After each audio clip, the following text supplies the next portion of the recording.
You're in the Paracast, the gold standard of paranormal radio. And now, here's Gene Steinberg. Well, this week, ladies and gentlemen, Chris and I are welcoming our good friend and fellow traveler, Don Ecker. Of course, he does the Dark Matters radio show, and every so often he comes along to the Paracast to talk shop and answer some of your questions. As a matter of fact, later on, we have a bunch of questions in our forum at forum.theparacast.com under the question bank. So Don Ecker, going to ask to start, what have you been up to lately? I had some technical glitches last week. Suddenly, out of the blue, my monitor on my broadcast computer died on me, and it's kind of hard to do a show without a monitor, so I had to replace that. But other than that, we've been rolling right along, enjoying the beautiful weather out here in sunny Southern California, and just trying to keep our heads above water, Gene. The biggest problem of all. There's a story that came out in CNN this week, kind of revisits old ground, about this FBI memo from, 1950, talking about 3 crash UFOs. You know what I'm talking about, right? Memo, sure. Well, depending upon who you talk to, this memo has actually been around for a long time. To be quite honest, I was very surprised when CNN suddenly grabbed this thing and ran with it, because I have been aware, and I'm sure you've been aware of this thing going back at least 20 years. But it's an FBI agent operative that was talking about a story he was told that allegedly involved 3 recovered flying saucers. Now, back in that time period, from 1947 through 52, the UFO topic was on front pages across the country. This was not a subject that media shunned. There were some surprisingly exciting and important cases that were ongoing then that, in fact, were reported. Probably the most well-known was the Washington, D.C. District of Columbia overflights that took place in the end of July and beginning of August 1952.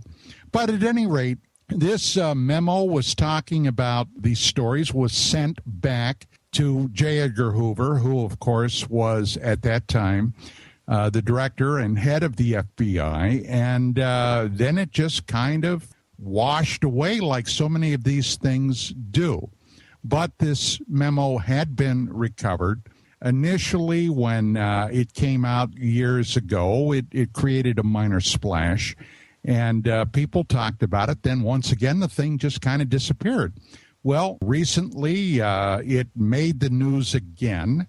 And I was kind of surprised about it. But there are so many new people that are continuously discovering the field of unidentified flying objects that these kind of things really are the kind of things that get them excited. What I've always suggested to anybody that is becoming involved in this research is to go back and do some academic study on the field to find out exactly what in the world has been going on for years.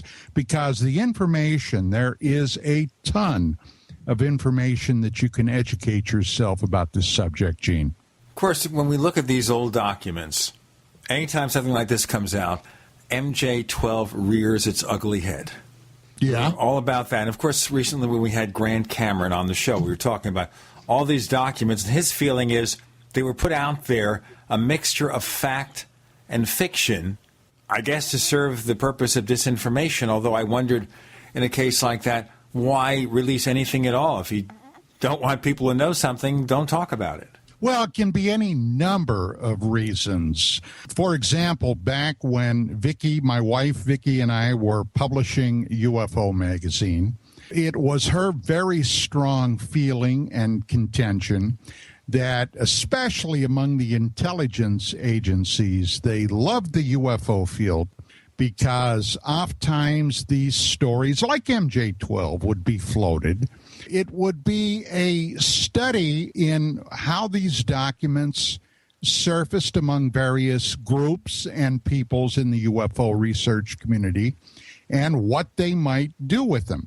Now, in some of these cases, it was suspected and later, depending upon who you believe, confirmed that some of these stories were also in that time frame being used to try to smoke out foreign intelligence agents, because especially after 1988, when the reporter down in Las Vegas, Nevada, George Knapp from KLAS TV, Channel 8 down there. He's a friend of the show. We know him, yes. Sure. Knapp broke the story on Area 51 and originally on an alleged insider that was only identified by the name Dennis. Later, in another series of reports, he came out with his full name, Robert Lazar. This was an area, the Area 51 site, where the Central Intelligence Agency and the United States Air Force, going back to the early to mid-1950s, was developing advanced avionics out there, among other things. So it was suspected that, especially with stories like this, that the foreign intelligence services, and at that time it would primarily have been the KGB, the Soviet Union's KGB, what those guys might be up to, who those guys might be talking to, and whether some of those guys might have actually infiltrated UFO movements. So it's not a stretch to think that American intelligence would have been keeping a very close eye on that. Now, you also wonder here in the early days, what portion of UFO sightings were actually some sort of secret test aircraft? Well, the CIA, as we all know, came out a number of years ago and, quote, unquote, admitted that they had utilized the UFO topic in order to cover up some of these advanced avionics that they were working with, like the U-2, the SR-71, the A-12, and other aircraft. Now, depending upon the time frame and depending upon the sightings that were being reported back in those days by people like airline pilots and police officers and so forth, it would be quite a stretch to take some of those well-documented sightings and then be able to stick them to the testing of the U-2 or the SR-71. Now, for example, the U-2 would travel up to 70,000 feet. The SR-71 would go up, and I think it's still classified, but at least close to 100,000 feet above the surface of the planet. Now, that would be quite a stretch to use that to make an explanation of a sighting, for example, that an airline pilot might have reported when something was trailing his aircraft or right off of his wing, some unexplained bogey. So I always looked at those CIA admissions with somewhat of a jaundiced eye. Yeah, how can you believe anything that comes from the CIA? And you wonder, of course, about certain rogue agents out there that we don't want to name. You mean like Richard Doty? You know, great insane minds think alike. You know, I still would love to have Richard Doty come on the show. I've asked him a few times. Yeah, we've gotten close, but no cigar. Really close. I think we were almost at the point of scheduling an episode with Richard Doty. And then he started getting completely wacky about, well, what kind of questions are you going to ask me? And I have to think, this guy's a former intelligence agent. He should be a pretty smart guy. He should be able to answer any question without an excuse. We get no excuses from Don Ecker of the Dark Matters radio show. With Gene and Chris, you're in the Paracast.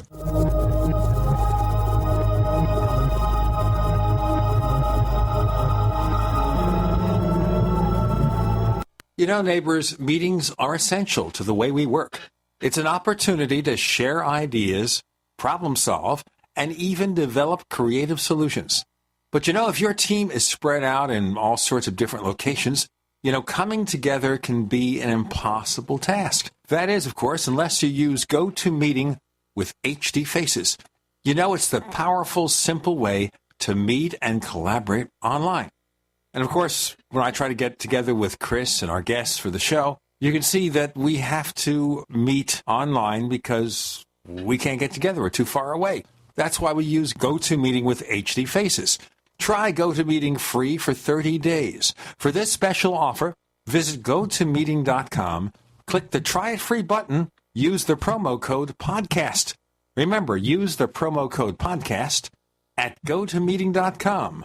GoToMeeting. You see, meeting is believing.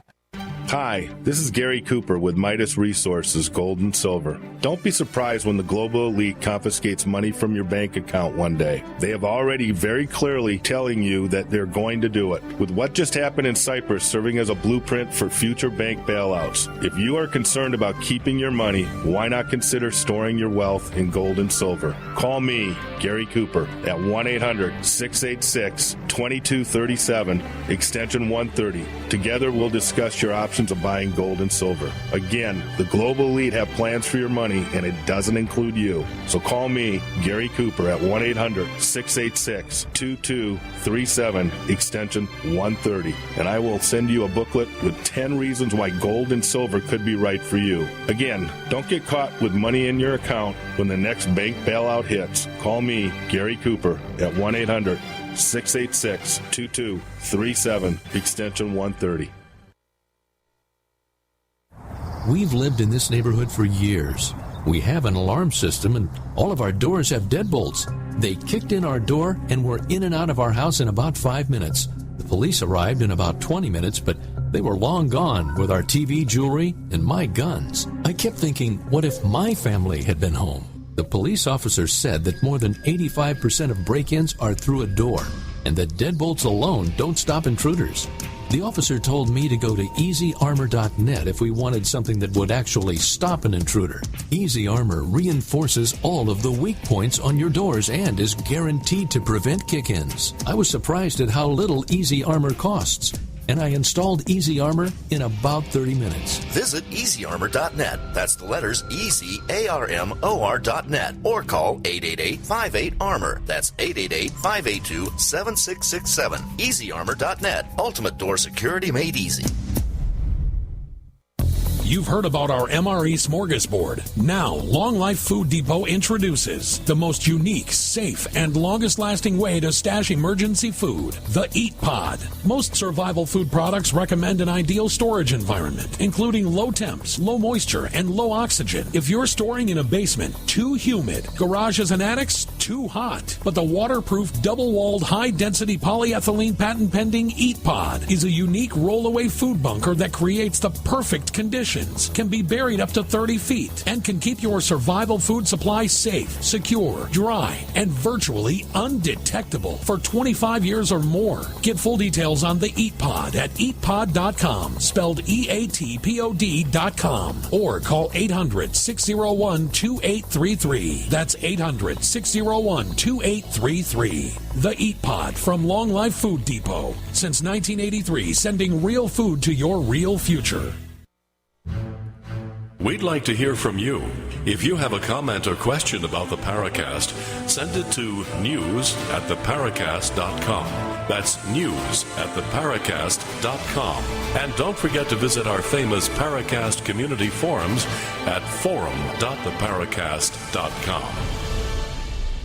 As you see, I love interviewing Don Ecker because all I have to do is push the button and say, okay, Don, go. I just sit back, I relax, I enjoy.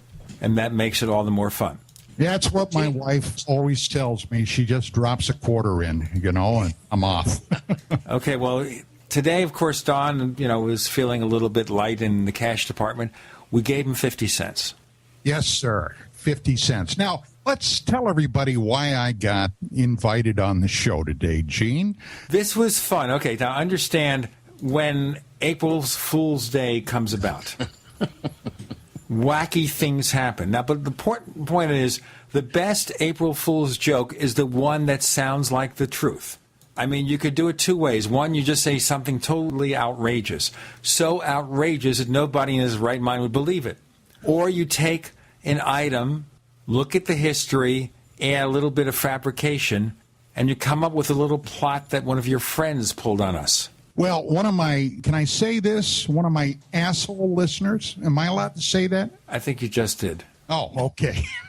Yeah, one of my listeners from DNR and a listener on the Paracast goes by the name on the Paracast of Ryan.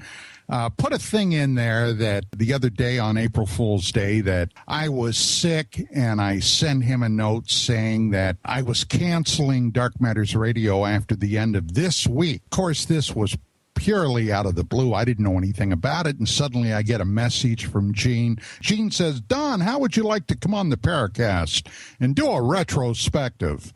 And I'm thinking, didn't I just do that in December? So I wrote back and I said, sure, Gene, I'd love to. And then I went up to the Paracast and I see this note, and suddenly it becomes clear because, as we all know, I've got a cop's mind. I can put together 2 and 2 and come up with 6 occasionally. So there it was. And by the way, the listener is a really nice guy. He is a loyal listener of your show. He's a loyal listener of the Paracast. He suggests guests from time to time, like he's a friend of Dr. Roger Lear, who was on the Paracast just last week. I mean, really good, loyal listener, and therefore he knew how to phrase this April Fool's hoax to be just perfect.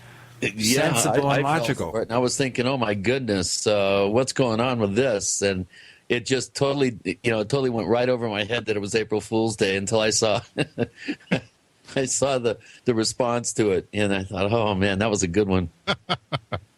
You had me going. I was thinking I was going to give you a call and say, Don, what's up? And I thought, you know what? We're always glad to have Don on the show. There's no need to worry about what he's doing with his other show. We want to have somebody who is knowledgeable, smart, a lot of information to present, so it doesn't matter to me. I'm happy to have him on anyway. Oh, my God, was I getting buttered up there? What's next? I don't know. Well, you paid me for this. I have to tell you, I got $1.50 to say this. Well, I'll tell you, I was noticing in the question bank on the Paracast that when you and I put that thing up that I was going to be on, suddenly the floodgates opened. Yeah. I was thinking, good Lord. Yeah, I can't wait to ask a couple of these, boy. Oh, Chris is going to be champing at a bit. It's the kind of thing here where you get certain guests and you get so many questions that you don't have to do any work. You just sit back and ask the questions. For example, one of our loyal listeners who's been on the show, by the way, Gogs Mackay, he asked a group of 8 questions. Right. That I think have you kind of recounting your entire life for the last 42 years or something like that. But I got to ask you one thing which may be a sour issue, but we have to ask it here. You guys, of course, sold off UFO magazine to Bill Burns. Now, that magazine hasn't appeared in a year. So are they out of business? That's a great question. Now, let me, hey, I am who I am. I'm not known for calling a spade a damn shovel very often, but I have been known to do that. So going back to 2005, when Vicki and I we still owned half the magazine, the Burns kind of basically decided they were going to take over the whole thing. And this was right around the time of the Katrina hurricane down in New Orleans and the southern part of the United States. And we were having a meeting that day about the magazine. We were going over some articles and things like that. We were on a deadline. Now, when Vicki and I were sole publishers of UFO magazine, that was one thing that was not only an ironclad rule, but an absolutely stainless steel rule. And that rule was that you do not miss a deadline, come hell or high water. It was important for a lot of reasons, not the least of which was getting it off to the printers, getting it out to the delivery trucks. I mean, once the magazine was published, and then subsequently out to the subscribers and the bookstores and places that carried the magazine.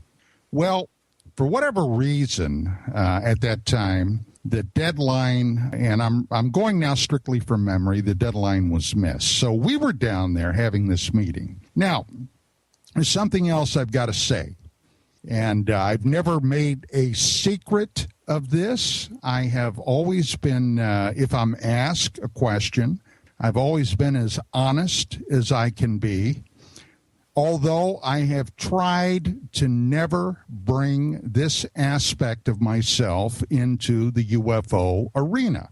Politically, I am very conservative, okay? I'm very liberal when it comes to the rights and the amendments to the Constitution that were put in place to guarantee the liberties to American citizens, and that was the reason they were put in there.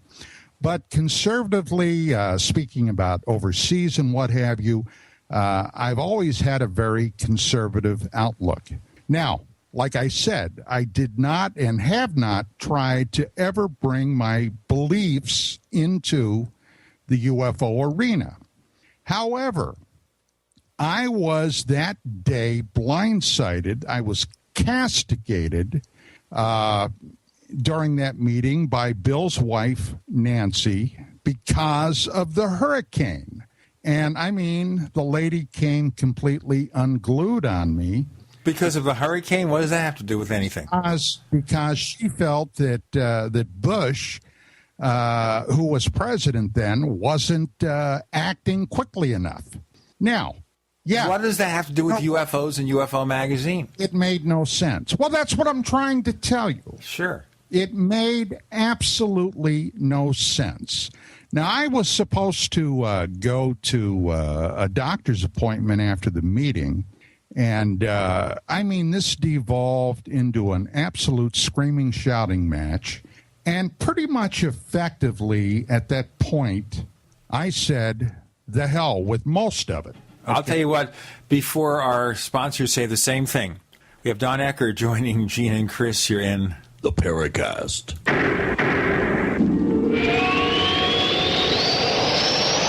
America's #1 source for independent talk radio for over a decade.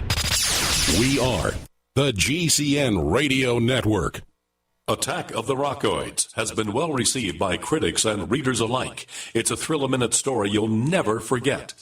A former U.S. military intelligence officer is haunted by intense dreams about a beautiful woman pleading for his help after a terrible battle in outer space. But the dreams turn out to be true and thrust him into a telepathic love affair with a woman whose faraway planet is intent on destroying the Earth. And now the gripping tale continues in The Coming of the Protectors. It's the second book of the Rockoids trilogy, a galaxy-spanning adventure that pits our hapless heroes against powerful, fanatical enemies that threaten the lives of freedom-loving beings everywhere. Attack of the Rockoids and The Coming of the Protectors. Classic science fiction at its best, available now. For more details, visit rockoids.com. That's ROCKOIDS.com. The coming financial collapse is real. The subsequent social unrest will happen. Even if you made it out of suburbia alive, where would you take your family? Act now to secure your survival retreat in the American Redoubt with the experts at survivalretreatconsulting.com. The American Redoubt is the designated safe haven for all liberty-minded patriots relocating to Idaho, Montana, and Wyoming. Get eyes, ears, and boots on the ground. Get professional, confidential, discreet advice. Get survivalretreatconsulting.com. Call 208-627-2855. Save time, money, and stress while you secure your ultimate survival retreat property now, before it's too late. Water, energy, food, defense. survivalretreatconsulting.com. survivalretreatconsulting.com.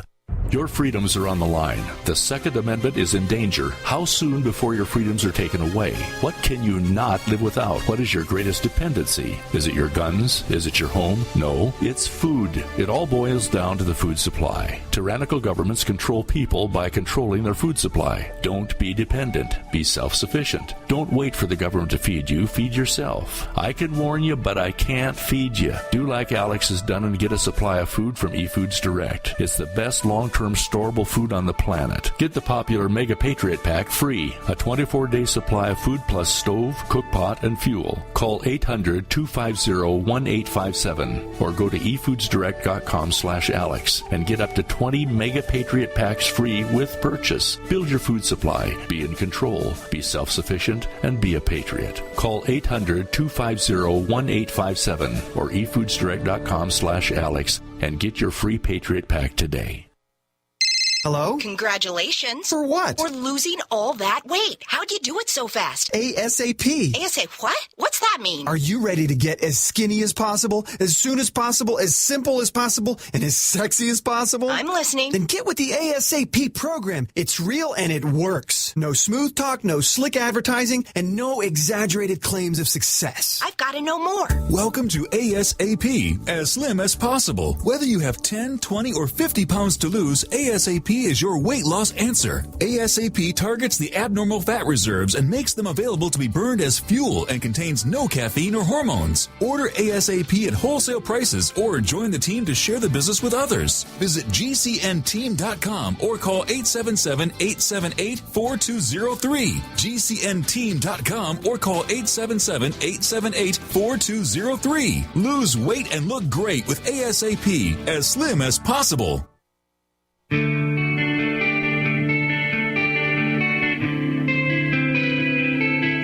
Jerome Clark, author of the UFO Encyclopedia and other books. You're listening to the Paracast. With Gene and Chris in the Paracast, we're talking about a critical meeting here that Don and Vicki Ecker had with Bill and Nancy Burns, where pretty much the partnership was ended right then and there on UFO Magazine, right? Well, Vicki was still on board. I still, after that, submitted a couple of articles, but the things that I had been doing, I just was pretty much finished with it. And officially... All because of an argument over a hurricane? Well, it was, pretty much. From that point forward, there were hard feelings all the way around. I said things that I probably should not have said, but, I felt at the time that I was justified. That was pretty much the end of it as far as my involvement with the Burns went. Now, Vicki left officially around November or December of 2006, and I wrote my document, my 20 years in the UFO fog, that was put out around January of 2007. So, from that point forward, I was officially done with the magazine and what have you. Now, I have not kept close tabs on anything, but of course, one of the things that I've heard about, and I've had people contact me about what has happened to the magazine. Now, I have not personally been in touch with either the Burnses, but I have done, after I was contacted, I did do some research on what had happened. Apparently, about a year or so ago, Nancy Burns, who saw herself as the ace editor, who was doing a hell of a lot better job than my wife had done. As a matter of fact, that was one thing that she said to Vicki that I got to tell you just absolutely scalded me when I heard that. But she decided to quit publishing the magazine for a while because she was writing a book. Now, during this period of time, people were still sending in money for subscriptions and what have you. And then were contacting, from what I understand, to find out what had happened to the publication, and were not being contacted back. So recently, it's my understanding that Nancy Burns came out with a public announcement that they were starting once again to publish the magazine, and a lot of it would be now in electronic form. So it remains to be seen if that happens or not. However, I will say this, that much of the magazine dropped away from what Vicki and I did, which were reporting on cases, on incidents, on personalities, on book reviews, those kind of things that we were known for doing when we were publishing the magazine, and now is mostly taken up with columns by various people around the field, some which I might add we would not have entertained back when we were publishing the magazine. But, hey, it's no longer under our purview, so good luck with it. And we have to see what's going to happen, because this announcement about some kind of digital version of UFO magazine went up several weeks ago. There's been no update. Yeah. I know it's hard to do a print magazine, so well, look, in the real world, print magazines are dying. Here's the thing about doing a print publication. They are very expensive.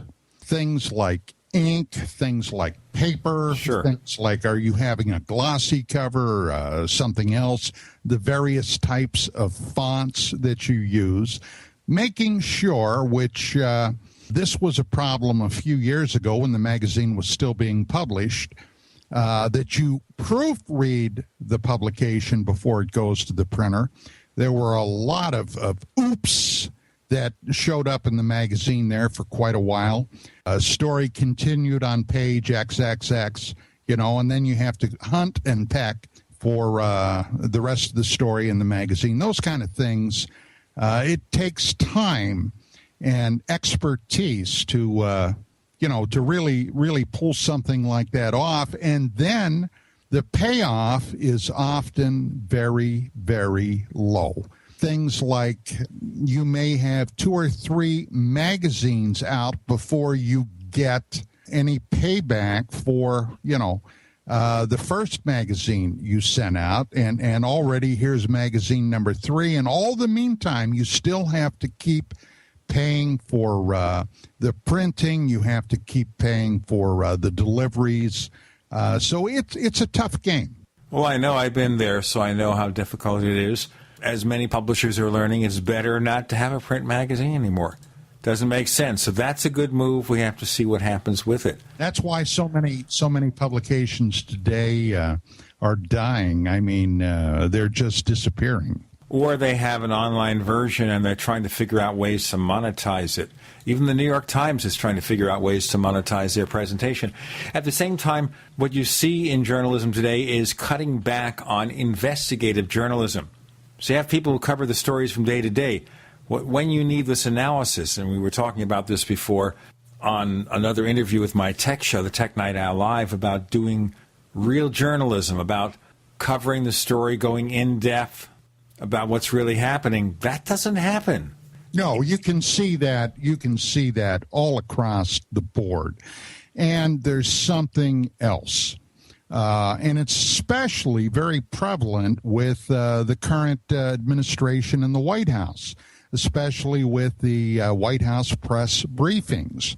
It's known as access journalism. If you, in fact, have a propensity to ask questions, hard-edged questions about things that you perceive is happening.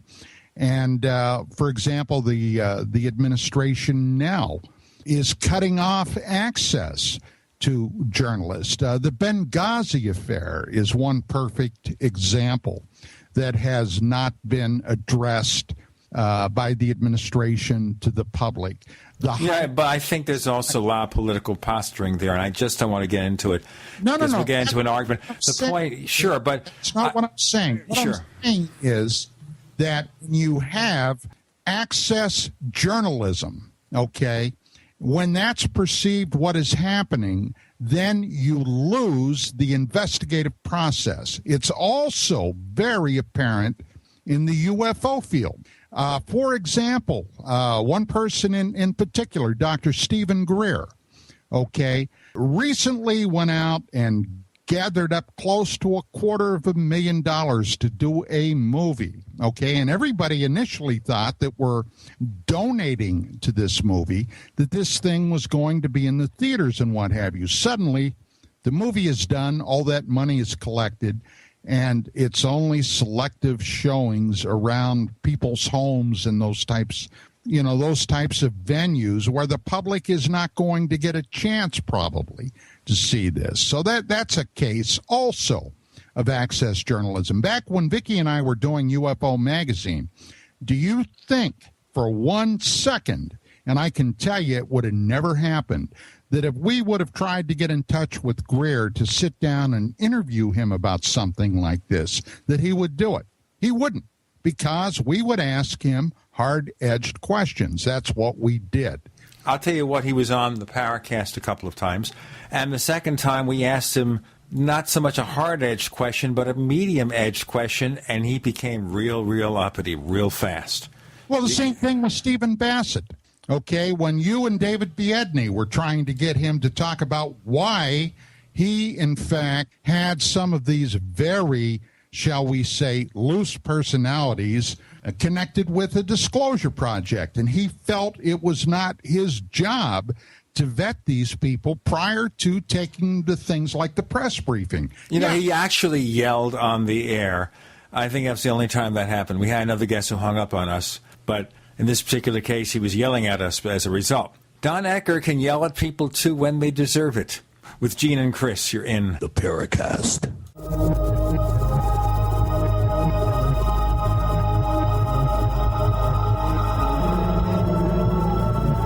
Are you tired of searching for great talk radio? Something more important. Search no more. We are the GCN Radio Network. Is there a secret UFO agenda? Do strange creatures from the darkest corners of the mind roam the earth? Is there evidence for mind control, time travel, or devious government conspiracies? Find out the inside scoop on the latest conspiracies, paranormal activity, and Fortean phenomena when you subscribe to Tim Beckley's Conspiracy Journal.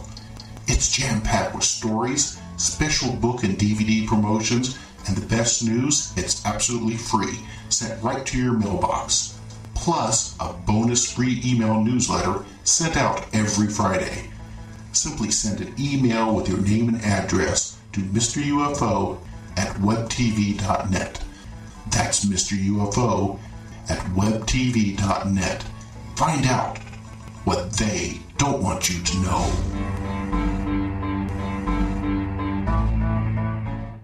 Being prepared against possible food shortages and economic collapse is not complicated. Just remember 2 words: disaster stuff.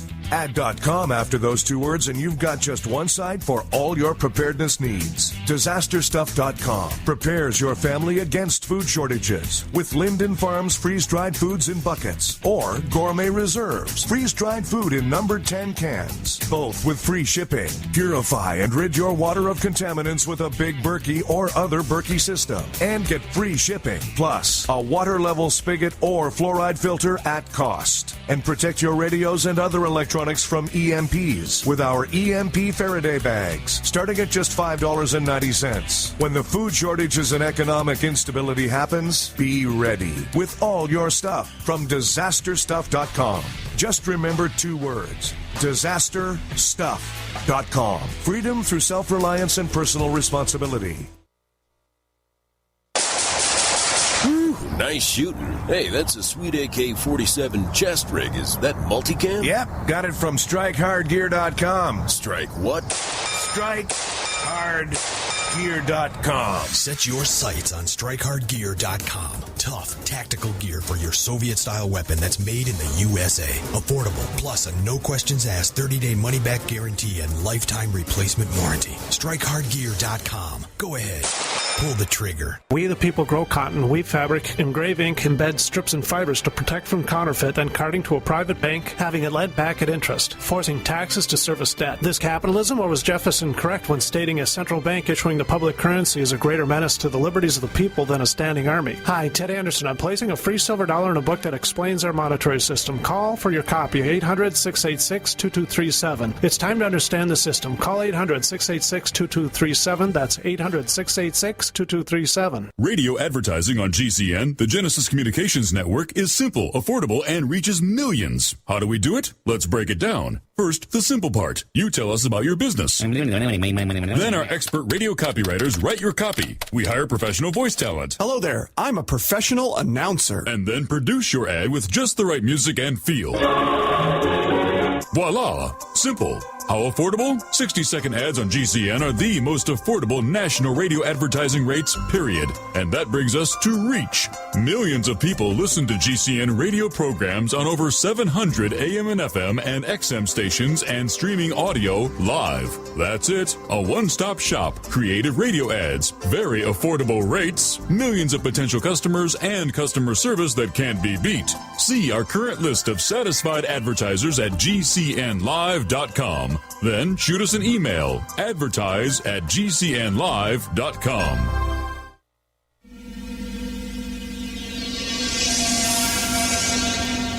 This is Hilly Rose, and I hope that you do listen to the Paracast because you will learn a great deal about the paranormal.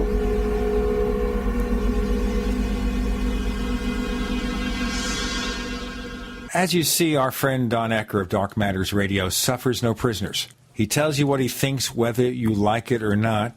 I mean, that even included our friend, the late Jim Mosley, where he had a few things to say about Jim that we enjoyed hearing, but it was also, respective of the fact that he and Jim were not exactly close friends when Jim was alive. But, that's how things go. All right. And the other problem is with things like that is far too many people in the UFO field, when they get a person like a Stephen Greer on their show, they're afraid to question him.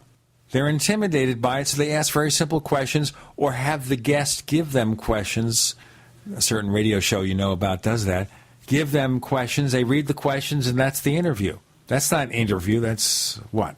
A report card? Not even a report card. That's not even an interview. It's like doing show and tell or something. A puff piece.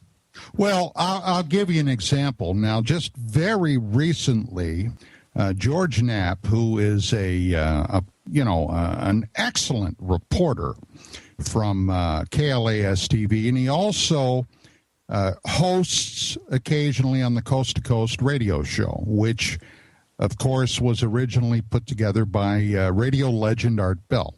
Now, George just had Mr. Robert Bigelow on the program. Now, I would have loved to have had an opportunity to interview Bigelow. As a matter of fact, I had the president of Cyberstation USA contact Bigelow's people for the opportunity to interview Bob Bigelow on Dark Matters Radio. And he worked on it for several months trying to get Bigelow to sit down and agree to that. Of course, they wouldn't. Now, why? Well, for that very fact, because, when I do a show, it's kind of like when I did a criminal investigation. I went where the clues took me. And there are a hell of a lot of people out there that just will not sit still for something like that. So, it's a tough racket, whether you're publishing and trying to sit down and dig the real hard facts out, or you're doing a radio interview and trying to dig the real hard facts out. A lot of times these guys will just try to slip away, and I've always had a problem with that. Well, the thing is, a guest like that is going to want to control the message. It's like you bring a corporate executive on there. You bring like a Tim Cook from Apple, and he's been interviewed by several elements in the media. In each case, you know that Apple worked with the particular network in question to fine-tune the message. Yeah, well, that's kind of like access journalism. If you ask the hard questions... You don't get the access, the guests don't come on. I mean, I listen to cable TV news, from the three major networks, CNN, Fox, MSNBC. Regardless of your political affiliations, conservative, liberal, whatever, you know that when they get that famous guest, presidential candidates, even the president, Congress, Senate, whatever, they let them just go on. They ask a few skeptical questions, but you just know if they really just stopped and said, stop with the political talking points, let's discuss the issues, that guest would up and leave, and no other guest like that would ever come on. Exactly. And that's unfortunately where the media has fallen down on their sword for these guys, and they've just absolutely lost any objectivity. The Fourth Estate is now, below pond scum as far as I'm concerned, and the majority of them are about as worthless as tits on a boar hog. Okay.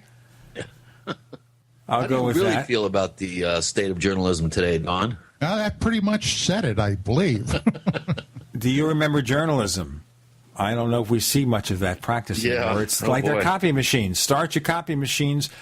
And it's so unfortunate. You see, if enough stations, enough networks went out there and asked the hard questions, and then when the guest says they're not going to come on anymore, broadcast that fact. Say, okay, Congressman such and such, Senator such and such, they're afraid to come on here. They're afraid to answer the questions. Pretty soon they'd have to do it. Well, the problem is these guys and women have forgotten that they are working for you and me.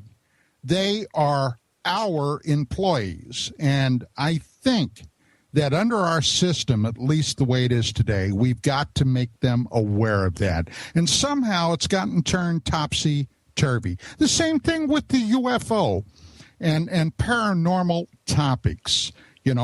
These guys are operating with our tax money. It's our money, and believe me, we are being bled white right now in tax dollars that are being taken.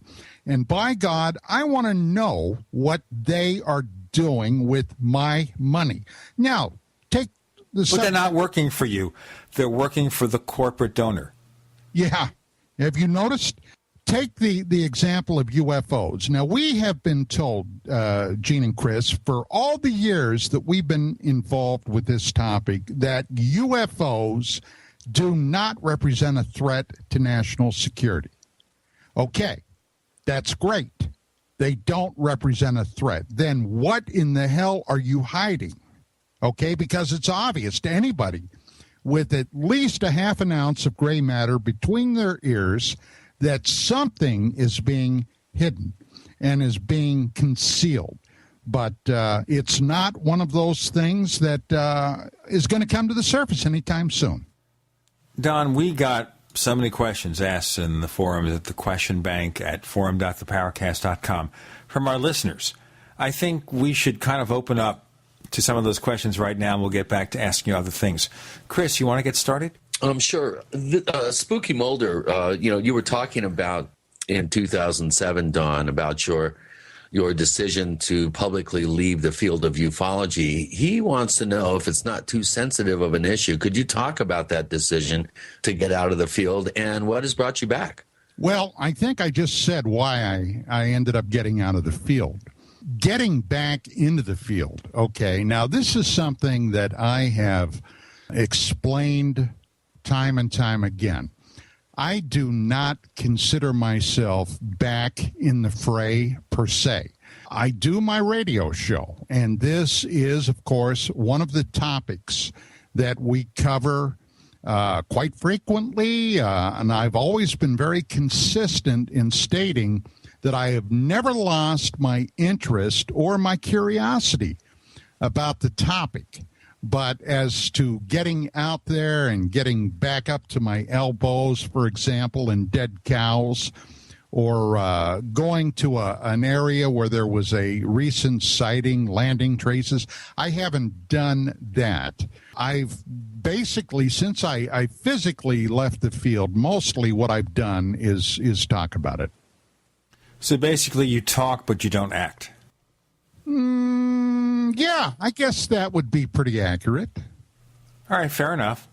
No one's going to force you to do that because there's so many things about the UFO field that are toxic.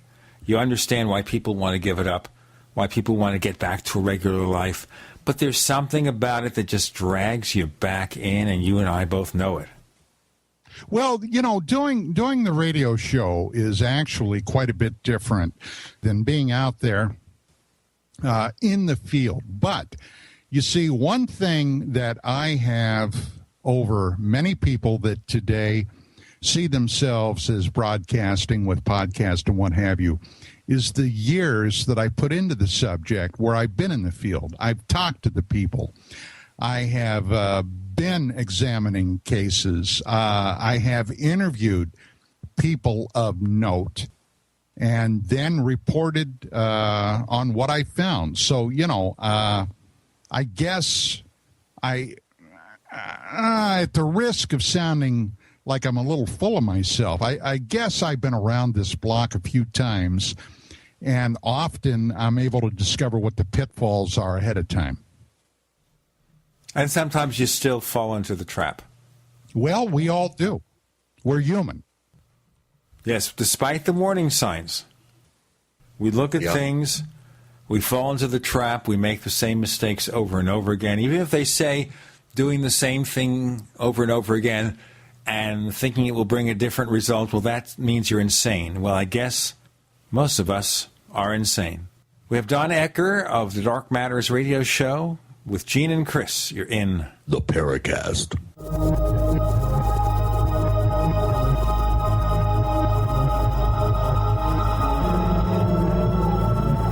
The GCN Radio Network, providing the world with hard-hitting talk radio. GCN.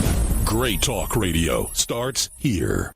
Hi, this is Ted Anderson. If you'd like to listen to GCN programs on the go, I have great news. GCN has created a Droid and iPhone application, and it's free. Just as easy as going to GCNlive.com, click on the banner, and download. Before you know it, you'll be listening to your favorite hard-hitting GCN shows, live or on demand, right on your Droid or iPhone, 24/7 and on the go. So download the Droid and iPhone app free by clicking on the banner at GCNlive.com. Thanks again for listening to GCNlive.com. Again, that's GCNlive.com. Hi, this is Ted Anderson. Have you ever wondered why banks, stockbrokers, investment advisors won't talk about gold IRAs? They've been available since 1986, yet the financial industry won't recognize the value of gold for your retirement. Gold has outperformed paper investments, yet no word about IRAs. If you would like to have gold for your retirement, call 800-686-2237. Don't get left behind by rising inflation and low returns. Call 800-686-2237. Secure your future and call 1-800-686-2237.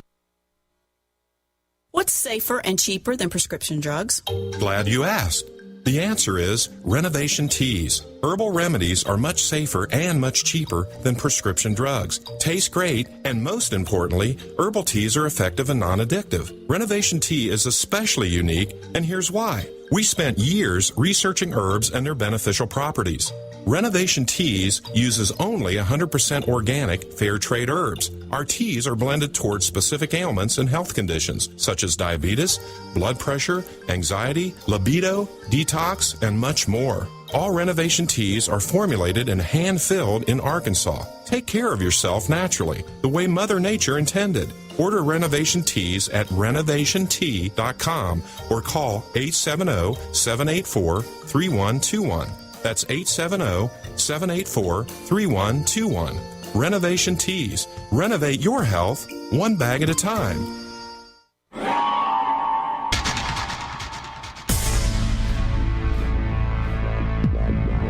Welcome back to the Paracast, the gold standard of paranormal radio. And now, here's Gene Steinberg.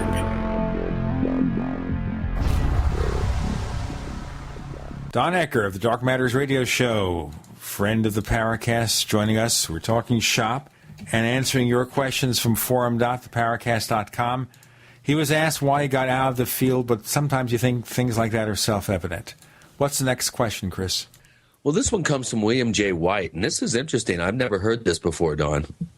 Don, I remember you mentioning that you thought it was Bill Moore who had told you about a piece of information that you had gotten from one of your government, or he had gotten from one of his government contacts regarding a couple that lived in rural California who were under constant government surveillance because they were actually extraterrestrials.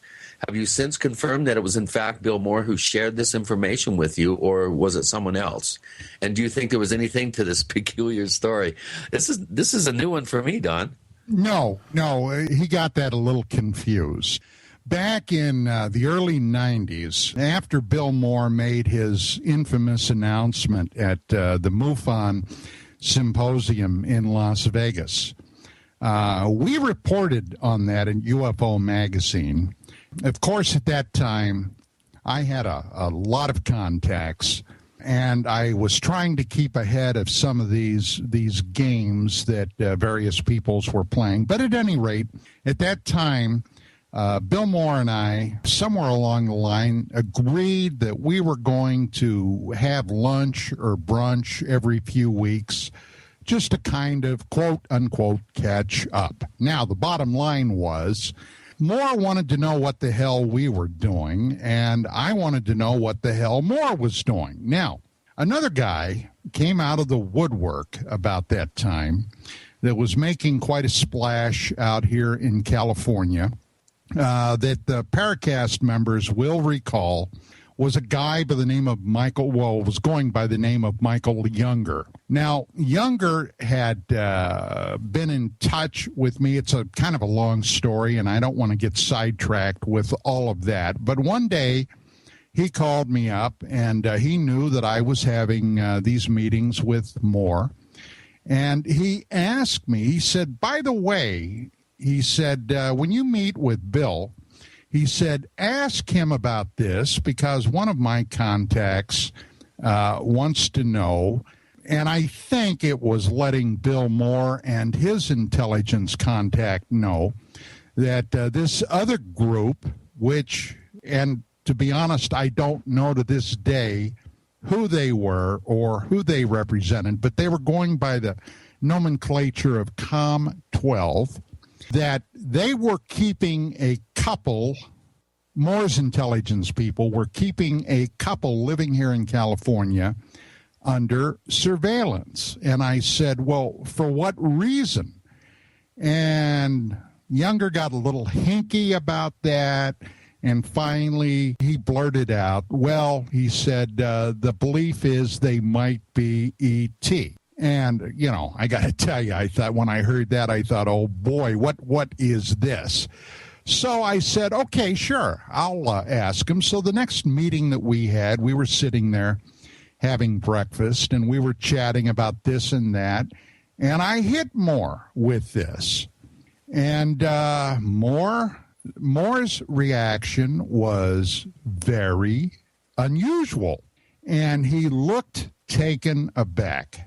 And apparently there was something about this story that was true. And Younger made sure that I told Moore that according to Younger's contacts, that these people had the potential to be extremely dangerous. And I passed that along. And basically that was the last I ever heard about it. That's pretty interesting. You know, Bill Moore, of course, for some of our newer listeners, he kind of did a mea culpa. I think it was 89, wasn't it, Don, where he admitted that he was a disinformation agent, that he had been passing along well, no, he never admitted he was a disinformation agent. What he did was admit that he had been working hand in glove with some of his intelligence contacts because at one point they had promised him that if he played along, that they would bring him into the fold somewhat. And Moore, of course, like most of us, was desperate to try to get a handle on what this whole thing was all about. Now, yes, he did admit that he passed along to a civilian scientist by the name of Paul Benowitz a document that was patent disinformation. He admitted that. But according to what Moore told me, and I talked to him several times about this, that he cautioned Benowitz. This was his way of trying to explain this. He had cautioned Paul Benowitz that he would be very careful before he accepted the document's contents at face value. But the bottom line is, he passed along disinformation. Yeah. Well, that goes without saying, and did it cause an uproar in the field. This was a little bit before I got involved, but even not being directly involved in the field, I do recall the furor in hearing about it. That it really turned everything upside down. He effectively destroyed his own participation in this. Yeah. Well, absolutely. I mean, he was never really taken at face value or really seriously again, for that matter. Not that he's ever really, based on what I've heard, I think he's really kind of reconciled this whole thing in his own mind. And he never really, I think he felt a little remorse about it. But the fact that he actually fessed up showed that he was a bigger man than others in the field. Let's put it that way. And you have to admit that it did take a considerable amount of courage. And I would say just, forthrightness to come forward like he did. And that's commendable, I think, to some degree. Now, Goggs McKay, of course, has, as Gene mentioned earlier, has quite a number of questions here for you. And a few of them go back to your days as a law enforcement officer. And he wants to know if you were directed to a home in which someone proceeded to relate an alien abduction type event, conscious memory, not through hypnosis, while you were in law enforcement. And if so, how'd you proceed with that? And would you have proceeded with any investigation at all as a police officer? Boy, when I read that, I got to tell you, I sat there and I thought about it. And I'll be extremely honest and upfront. Back in those days, if somebody would have approached me with something like that, quite frankly, because, one thing about this field, it's a learning experience. And things that today I might take at face value, I would have never entertained the thought 30 years ago. But if somebody would have come to me with a story like that then, and I'm talking about 30 plus years ago, I would have probably thought they needed a mental health intervention. Yeah. How about now? I mean, would you take it a little bit more seriously, depending on the details? Or And for years, I have stated this, and I'll state it again. We often had people come to us when Vicki and I were doing UFO Magazine, and they would relay some of these perceived experiences. And I was always extremely uncomfortable with it because I was afraid that I might do more harm than I could do any good for them. So this is what I always recommended to them. Number one, if this is something that you are very troubled about, this is something that you cannot deal with, that you feel the need to have support with this perceived experience. The first thing that I would recommend to you is to see your family physician. Before we talk about that physician and what he might respond, we have Don Ecker joining Gene and Chris in the Paracast.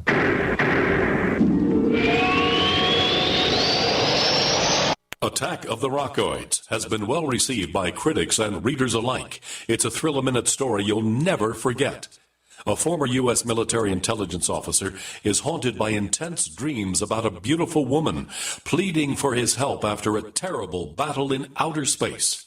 But the dreams turn out to be true and thrust him into a telepathic love affair with a woman whose faraway planet is intent on destroying the Earth. And now the gripping tale continues in The Coming of the Protectors. It's the second book of the Rockoids trilogy, a galaxy-spanning adventure that pits our hapless heroes against powerful, fanatical enemies that threaten the lives of freedom-loving beings everywhere. Attack of the Rockoids, and The Coming of the Protectors. Classic science fiction at its best, available now. For more details, visit rockoids.com.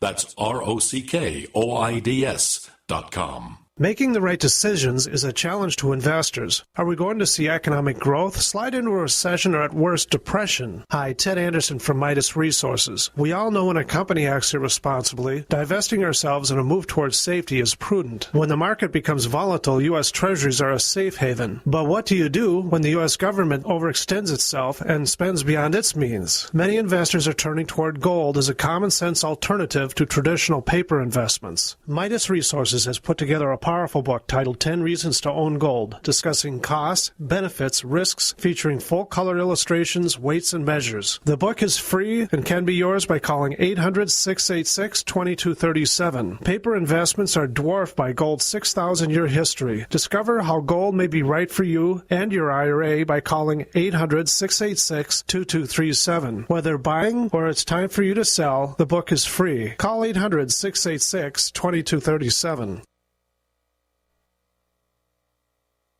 Imagine waking one morning only to find your family shivering in the dark because you couldn't afford to pay your electric bill.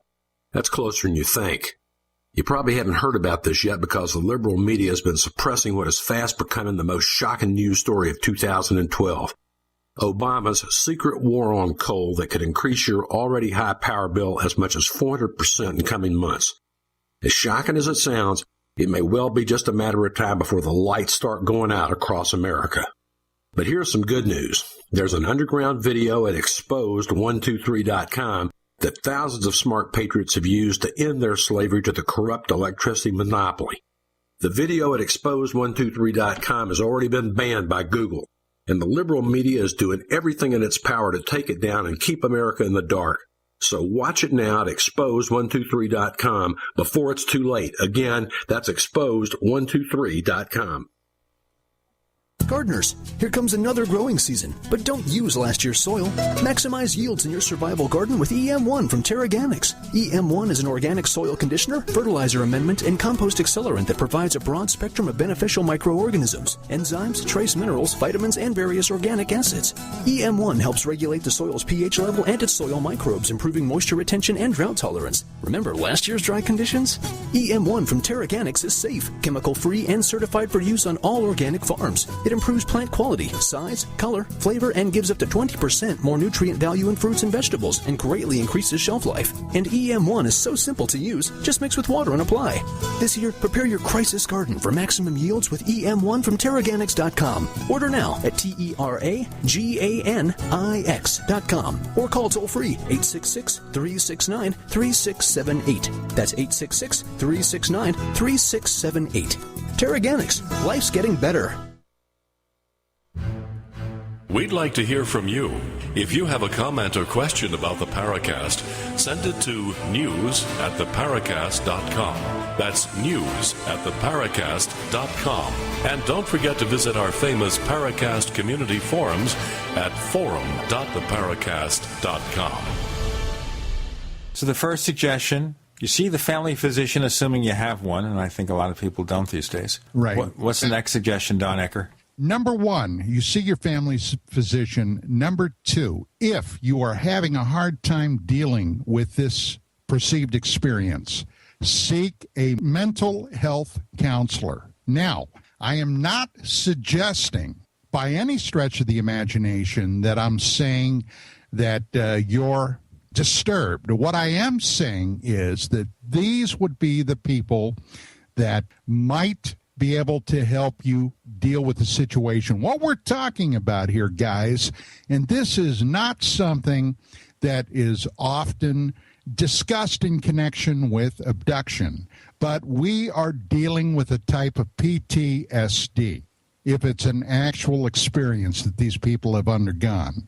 The other thing that I would tell them is that I do not, under any circumstance, recommend going to someone that deals in UFO hypnotherapy or, even some of these groups that would get together. You've got to be very, very careful because they can muddy up the field. If you're in there, I have been to a number of hypnotherapy regressions as an observer. And in one case in particular, I remember this hypnotherapist talking to the client that they were dealing with. And during the hypnotherapy, I can remember distinctly this person asking the person on the couch, well, what planet were they from? Oh, boy. This kind of business, boy, will just screw the pooch, okay? So I would be very careful with this because you can really screw up someone's mind. And that's why I always refuse to get involved in those. And in particular, what you just said. If you do that, you're basically causing them to fabricate an experience. Exactly. And that makes it worse. I understand, for example, why Kevin Randall doesn't believe in hypnotic regression. Yes. Yeah. Randall, Bill Cohn, Dr. Bill Cohn, and he's now left the stage, but television producer Russ Estes wrote a book about that very thing. And incidentally, when they did, and unfortunately, I don't remember the title of Randall Cohn and Estes' book, but when they wrote that, boy, they got a lot of hate in the UFO field. There wasn't much love coming their way.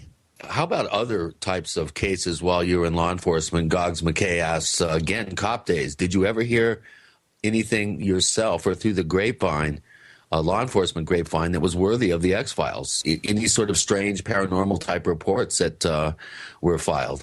Yes. Before you answer that question, let me just tell our listeners, the book from Kevin Randall, Russ Estes, and William Cohn is called The Abduction Enigma, an investigation of the alien abduction phenomenon.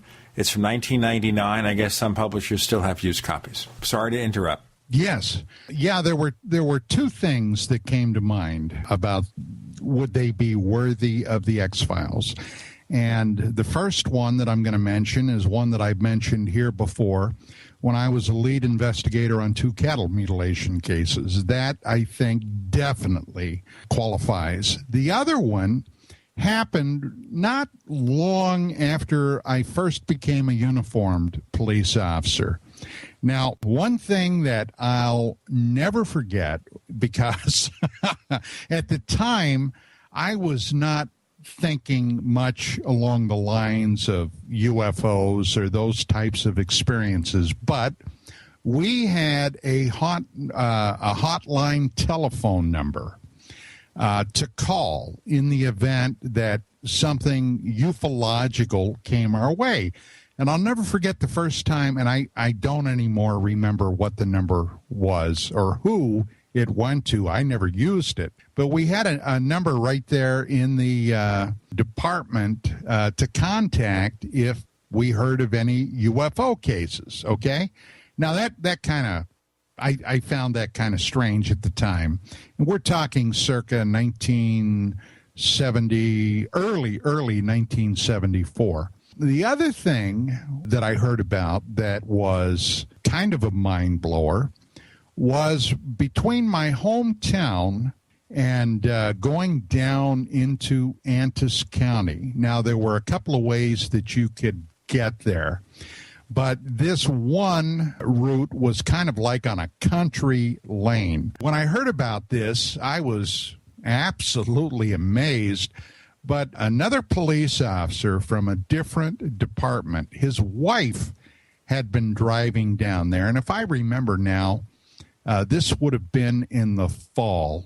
And she was literally driven off the road, wrecked her car. And when all the facts came out about it, she claimed that a UFO, an unidentified flying object, a saucer, had streaked down, overflew the road, was coming right at her, and she was driven off the road and into a tree.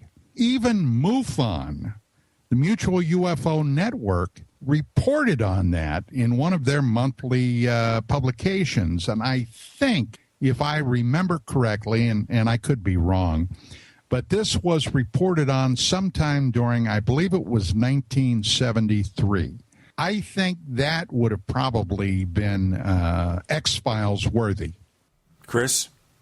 We have a bunch of questions, Don, about your very commendable work, with the lunar anomaly subject. But I want to go on to some of the other questions first, and then we'll get into that.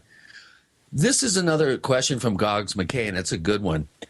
Do you think the huge number of UFO videos being taken and available now are leading to some critical mass that makes it undeniable that there are objects or phenomena in the sky that are neither hoaxed or that you can explain conventionally? And he says, I believe that even after weeding out obvious computer graphic hoaxes, etc., there are still a staggering amount of good videos and pictures out there, and the number is increasing hugely. Do you think that this is going to do you think the data or the images are going to overwhelm the mystery? Do you think this is some sort of positive development, and do you think it's going to make it easier to possibly gain more information about this about these mysteries? In a word, no. I don't think. To begin with, I've gone up to YouTube and have looked at many, many videos. Many of those are, quite frankly, hoaxes, okay? The stuff that can be done today with computers and software just boggle the mind. And many, many, many of those videos that are put up there are suspect just on the very front of it. And before we get to the back of it, we have Don Ecker joining Gene and Chris. You're in the Paracast.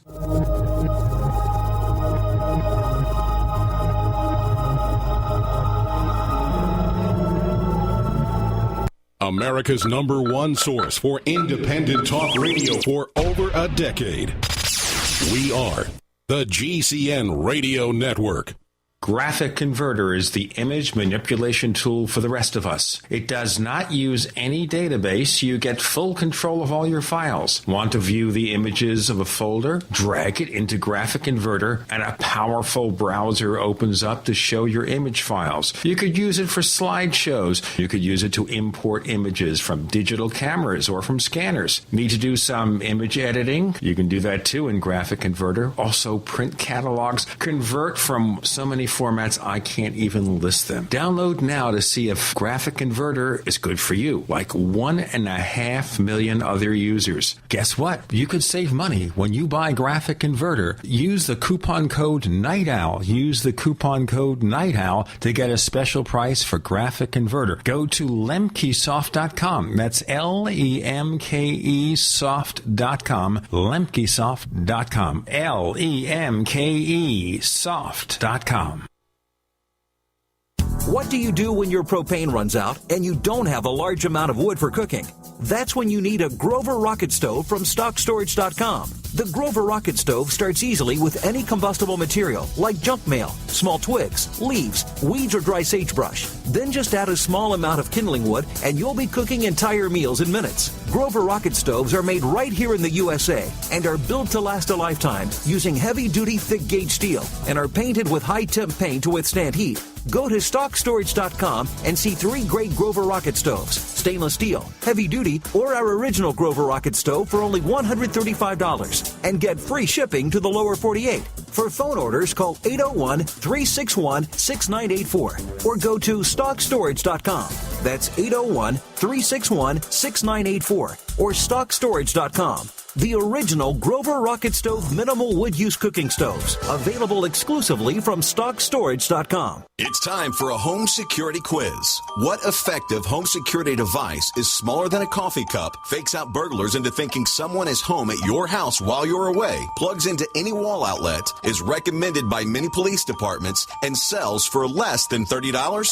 Yes, it's Fake TV. This year, about 1 in every 50 U.S. homes will have a break-in, with burglars usually picking the easy target, a dark house that looks like no one is home. Fake TV is a small electronic security device that makes it look like someone is home watching TV by simulating the light from a real TV. Fake TV could be the difference between coming home to a secure house or one that's been ransacked. To get your fake TV for only $29.95 with free shipping, go to faketv.com or call 1-877-5-FAKE-TV. That's 877-532-5388 or go to faketv.com. Fake TV, the burglar deterrent.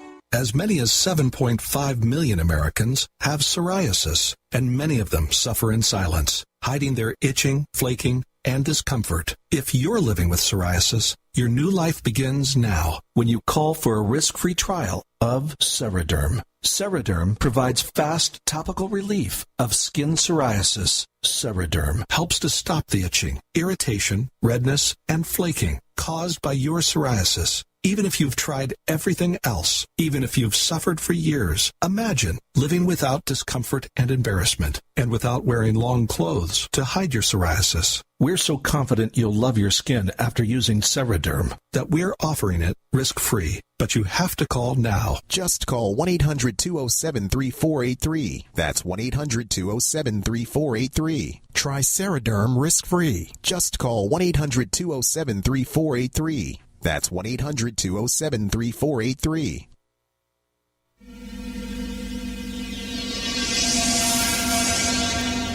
This is Hilly Rose, and I hope that you do listen to the Paracast because you will learn a great deal about the paranormal.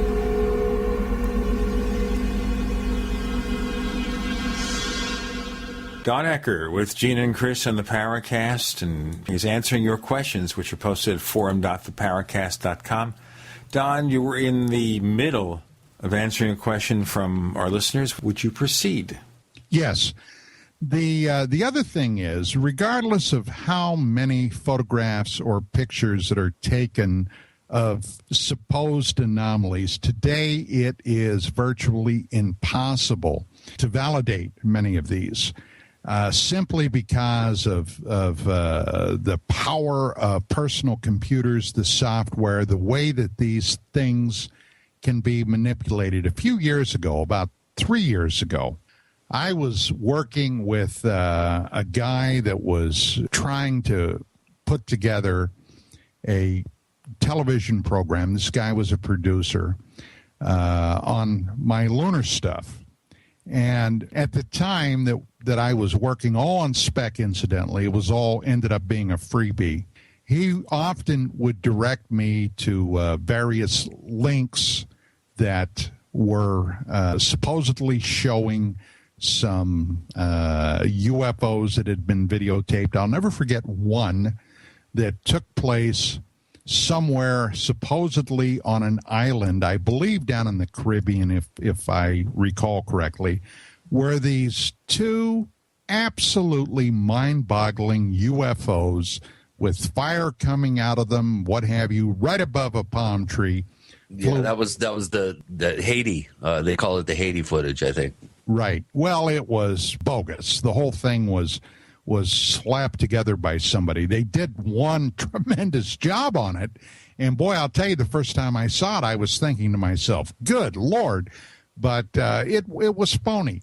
So how do you today with the digital thing, with computers, with software, how do you make a determination on what's real, what isn't? It's not like the old days where you could go back and you could have experts examine the negatives from footage. You could examine to see, well, was this thing hanging from a wire? Was it suspended in air some way? It's impossible to do. So I'm very cynical about that. So you think that this is actually doing more harm than good? It's actually making it more difficult to separate this signal out of the noise, the wheat from the chaff, so to speak. Absolutely, yes. Yeah.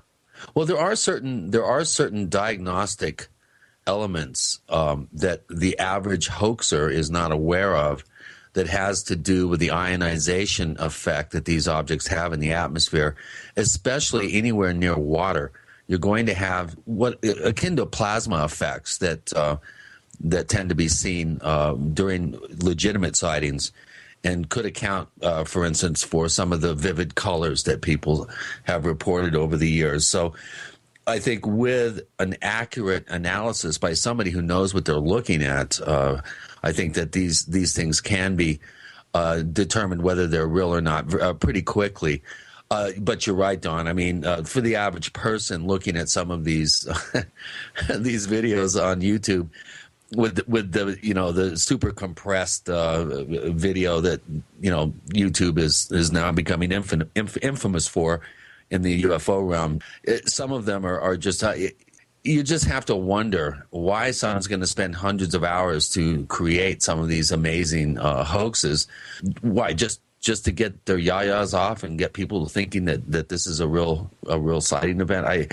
I wonder about the motivation sometimes behind some of these very elaborate videos that are you're seeing more and more of them, and it's unfortunate. It does muddy the waters. But he asked a related question.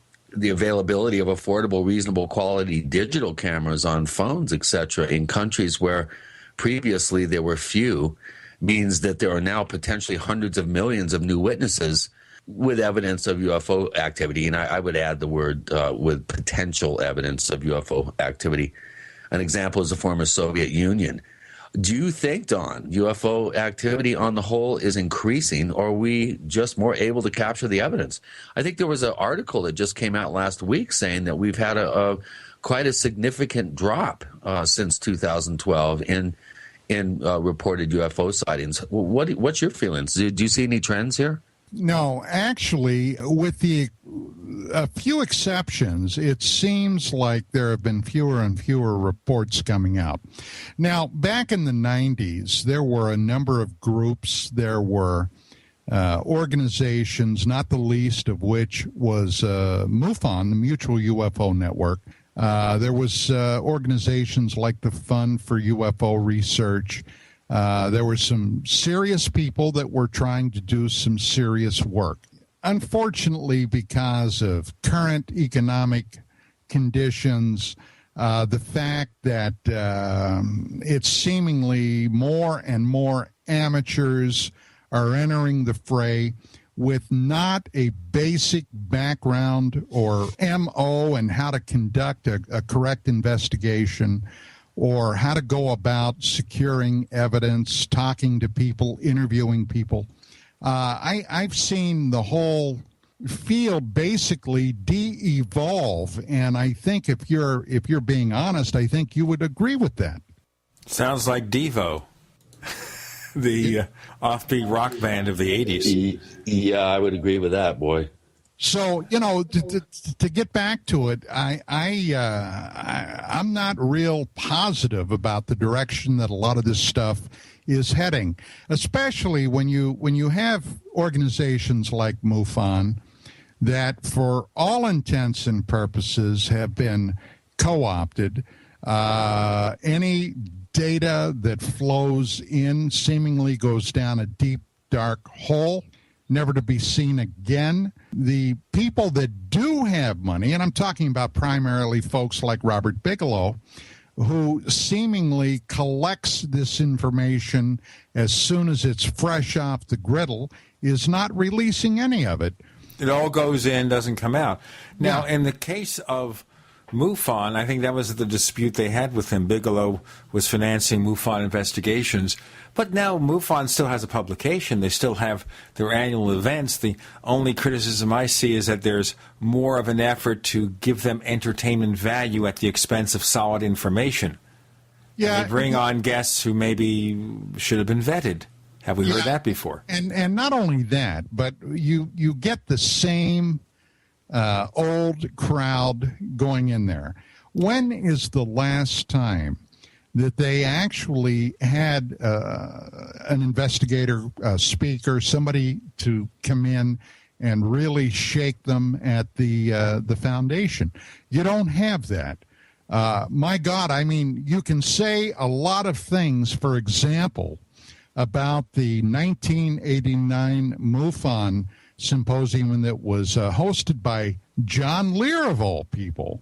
But that I was there, as a matter of fact, I was a speaker there. The only time that I ever spoke at a MUFON symposium of that stature, And boy, there were a lot of things that were shaken up there, but you don't see that anymore. They don't want to ruffle feathers. They don't want to, make waves.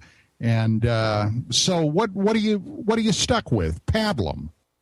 Well, the other thing I see, and this is an example, Chris and I went to the International UFO Conference near Phoenix, and they had a lot of really good speakers this year, unlike the previous year. But how many people, if you look at the demographics, were below 50 years of age?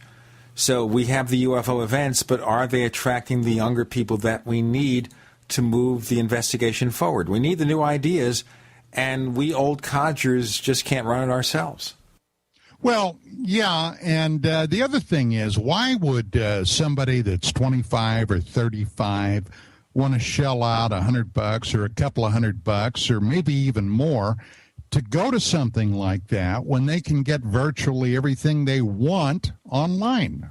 You've got it. We've got Don Ecker of the Dark Matters radio show. Join Gene and Chris. You're in the Paracast.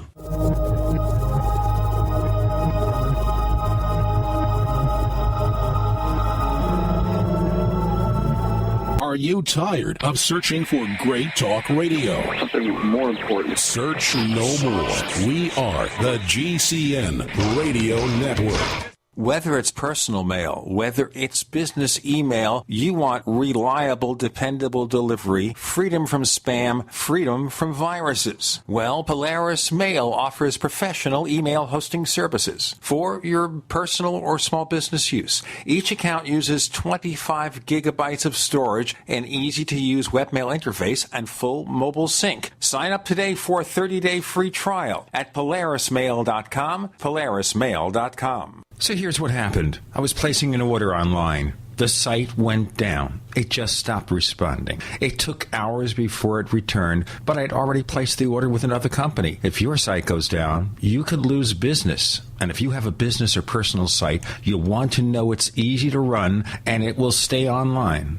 At iWeb, your site is hosted on one of the most reliable networks in the world. Check it out. iWeb.com. That's iWeb.com. Are you still a traditional smoker? Now experience a new lifestyle and try vaping with e-cigarettes by LeSig. Imagine no ashes, stains, nasty smell, or coughing and hacking. With LeSig e-cigarettes' revolutionary microelectronic technology, rechargeable battery, and unique replaceable cartridge, you'll get all the benefits and satisfaction of smoking without the hazards. Choose your taste from a wide variety of our new American-made vape-free e-liquids at LeSig.com. And LeSig smokes the competition by serving thousands of worldwide customers with real people customer service, fast, free, same-day shipping, and a 30-day warranty and satisfaction guarantee. So are you ready for a new vaping lifestyle? Then call 870-518-4307. That's 870-518-4307. Or visit LeSig.com, spelled LECIG.com. LeSig e-cigarettes for today's modern smoker. Over 50,000 satisfied squatting customers can't be wrong. If you suffer from difficult or painful bowel movements, join the thousands who are finding success with the Squatty Potty. Not a cleanse, ointment, or pill, Squatty Potty is a simple, lightweight, yet sturdy footstool that fits around any toilet and elevates your feet. Squatty Potty improves your posture, and that allows proper alignment of the colon. The result is faster, more effective elimination and relief from nagging constipation, hemorrhoids, IBS, and bloating. Squatty Potty is doctor recommended and endorsed and comes with a 60-day hassle-free money-back guarantee. The Squatty Potty, a healthy step in the right direction. Squatty Potty starts at just $34.95 and can only be ordered by calling 855-628-1099 or through our website, squattypotty.com, spelled SQUATTY potty.com. Squatty Potty, healthy colon, happy life. What's safer and cheaper than prescription drugs? Glad you asked. The answer is renovation teas. Herbal remedies are much safer and much cheaper than prescription drugs. Taste great, and most importantly, herbal teas are effective and non-addictive. Renovation tea is especially unique, and here's why. We spent years researching herbs and their beneficial properties. Renovation Teas uses only 100% organic, fair trade herbs. Our teas are blended towards specific ailments and health conditions such as diabetes, blood pressure, anxiety, libido, detox, and much more. All Renovation Teas are formulated and hand-filled in Arkansas. Take care of yourself naturally, the way Mother Nature intended. Order Renovation Teas at renovationtea.com or call 870-784-3121. That's 870-784-3121. Renovation Teas. Renovate your health one bag at a time.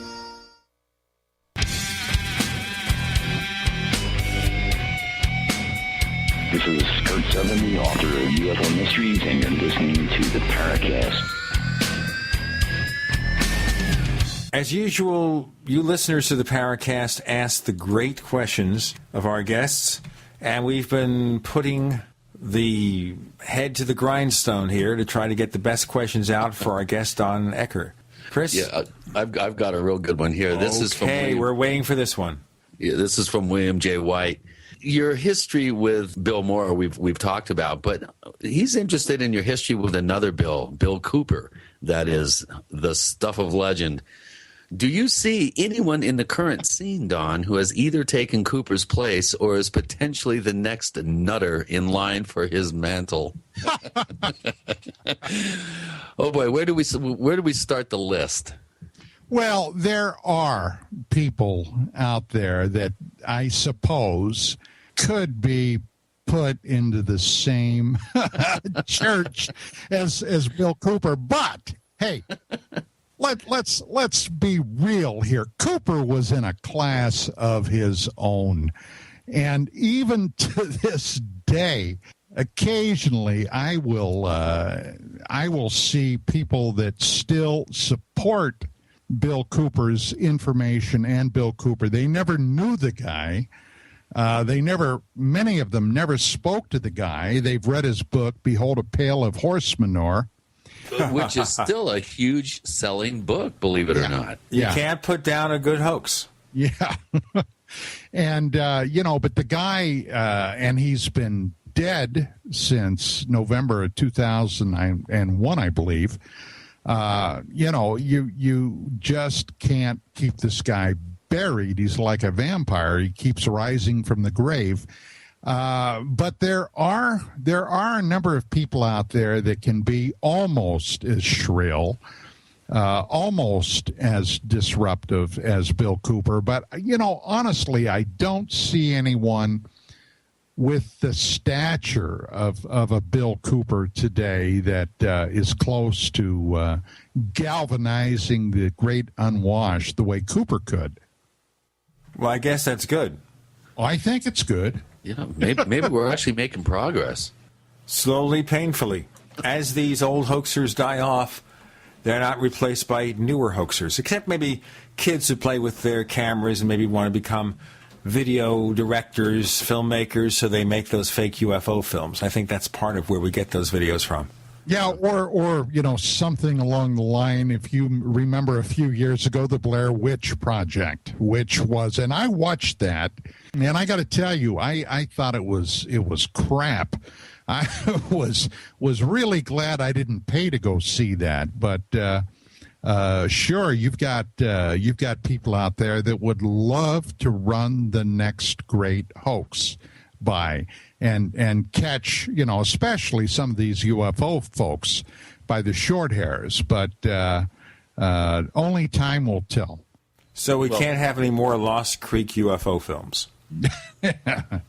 Yeah. I still have a problem with some of these they don't have a discriminating bone in their scientific body. Third phase of Moon, that group, Michael Cohen, there are a disturbingly, I think in a sense, an increasing amount of organizations and YouTube channels that are jumping on anything that looks potentially real, and that, again, to someone who knows the field, most of the stuff you can see right through it, but promoting these hoaxes to, as you put it, the great unwashed masses as being real events. And I think it's really doing the field a lot more harm than good. We're descending into this pop culture sort of programming of what this phenomena or what these phenomena are, and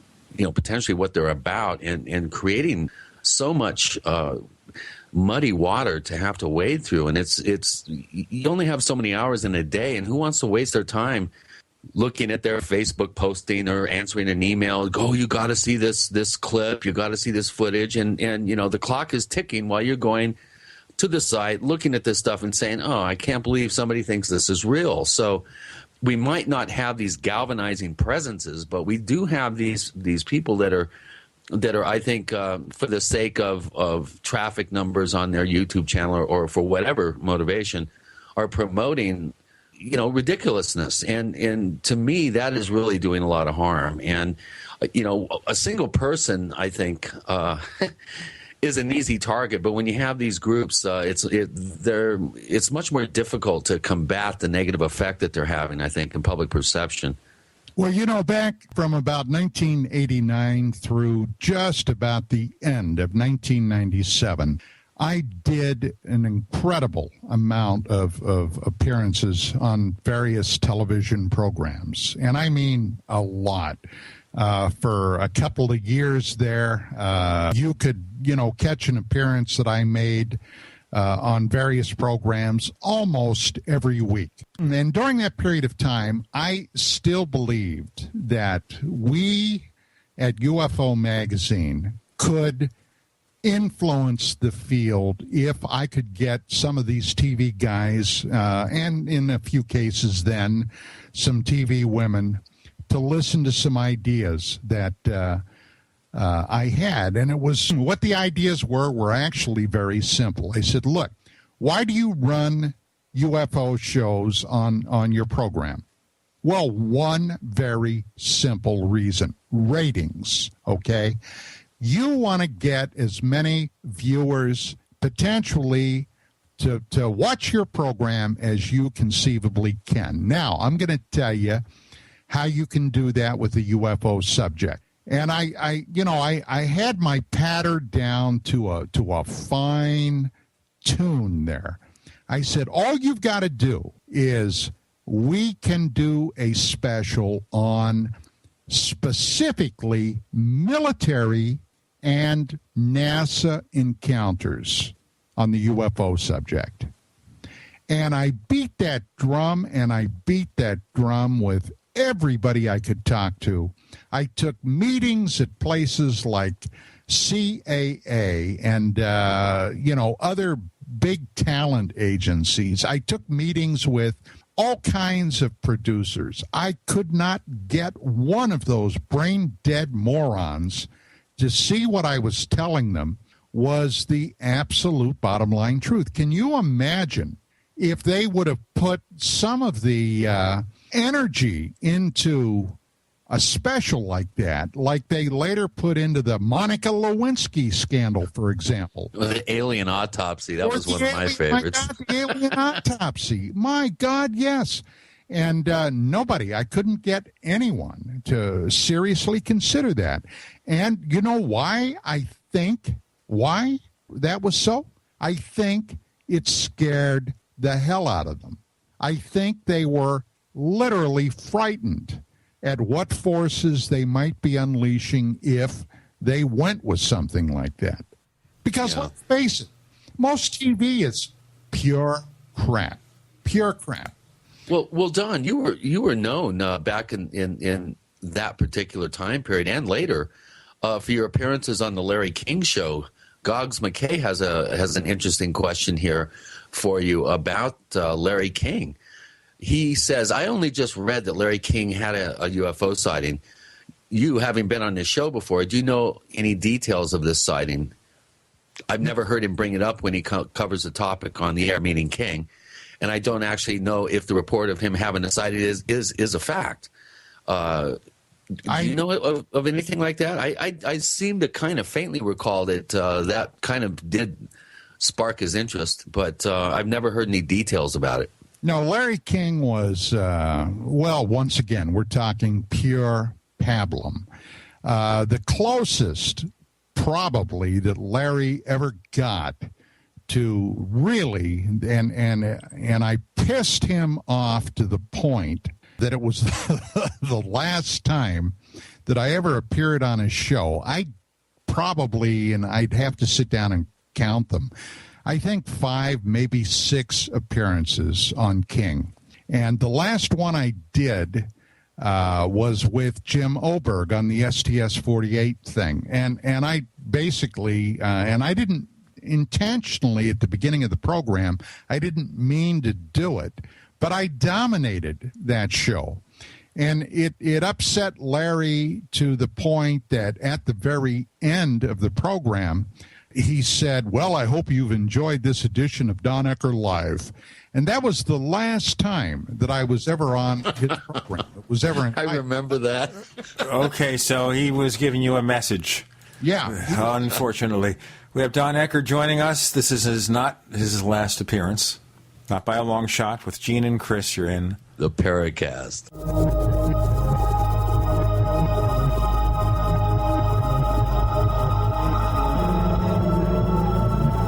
The GCN Radio Network, providing the world with hard-hitting talk radio. GCN.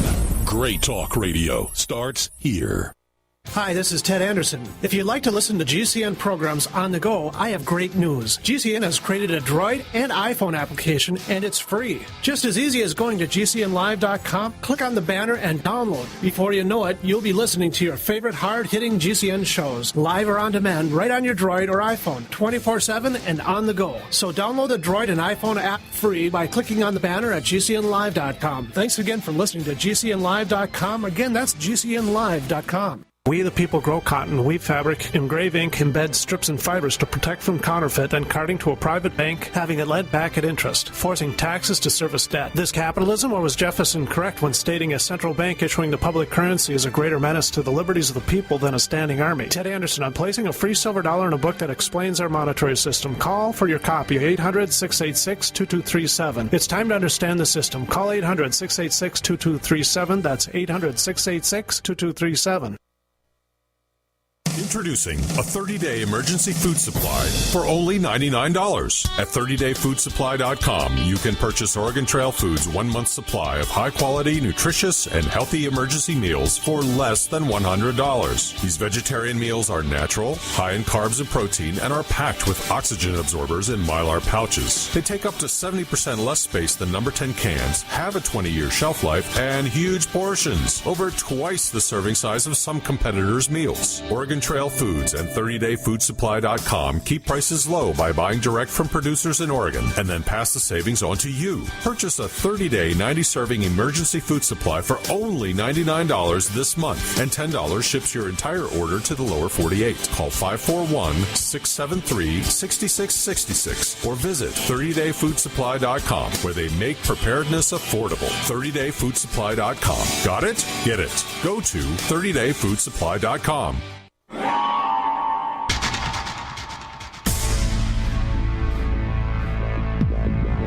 Welcome back to the Paracast, the gold standard of paranormal radio. And now, here's Gene Steinberg.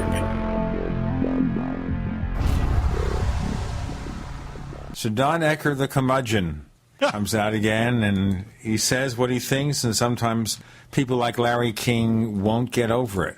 But then, Larry King is gone except for the internet, right?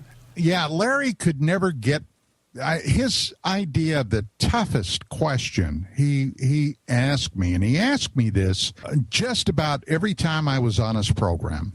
And to me, I thought it was one of the most dumbass questions, and he continued to ask it regardless of how dumbass it was. But he would say, well, Don, when are they going to land on the White House lawn?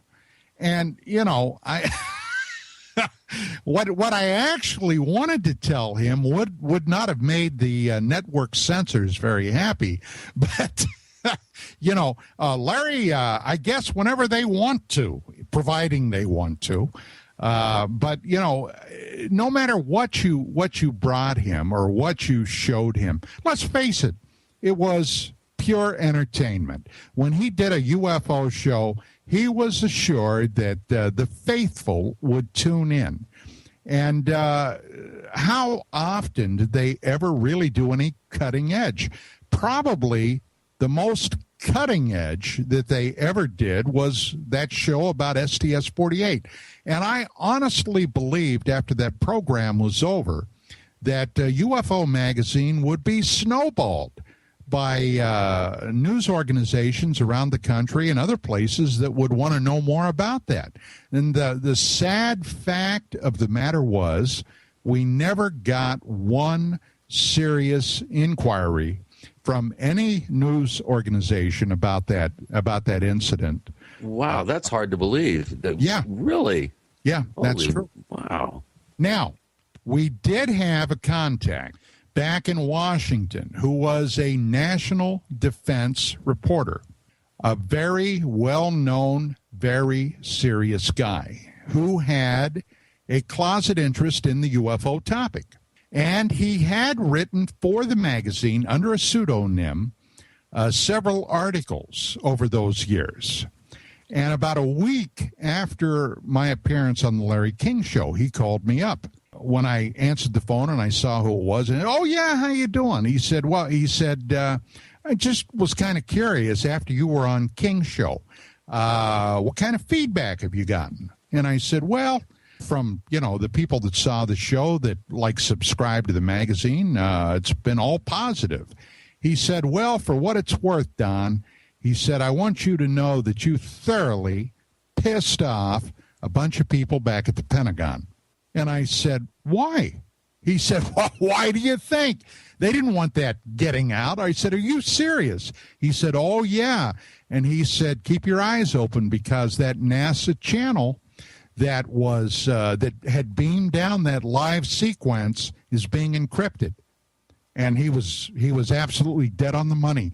That never again after that June 92 program on Larry King Live have you seen anything unvetted or live from outer space. It's all now either in time delay or it's vetted beforehand.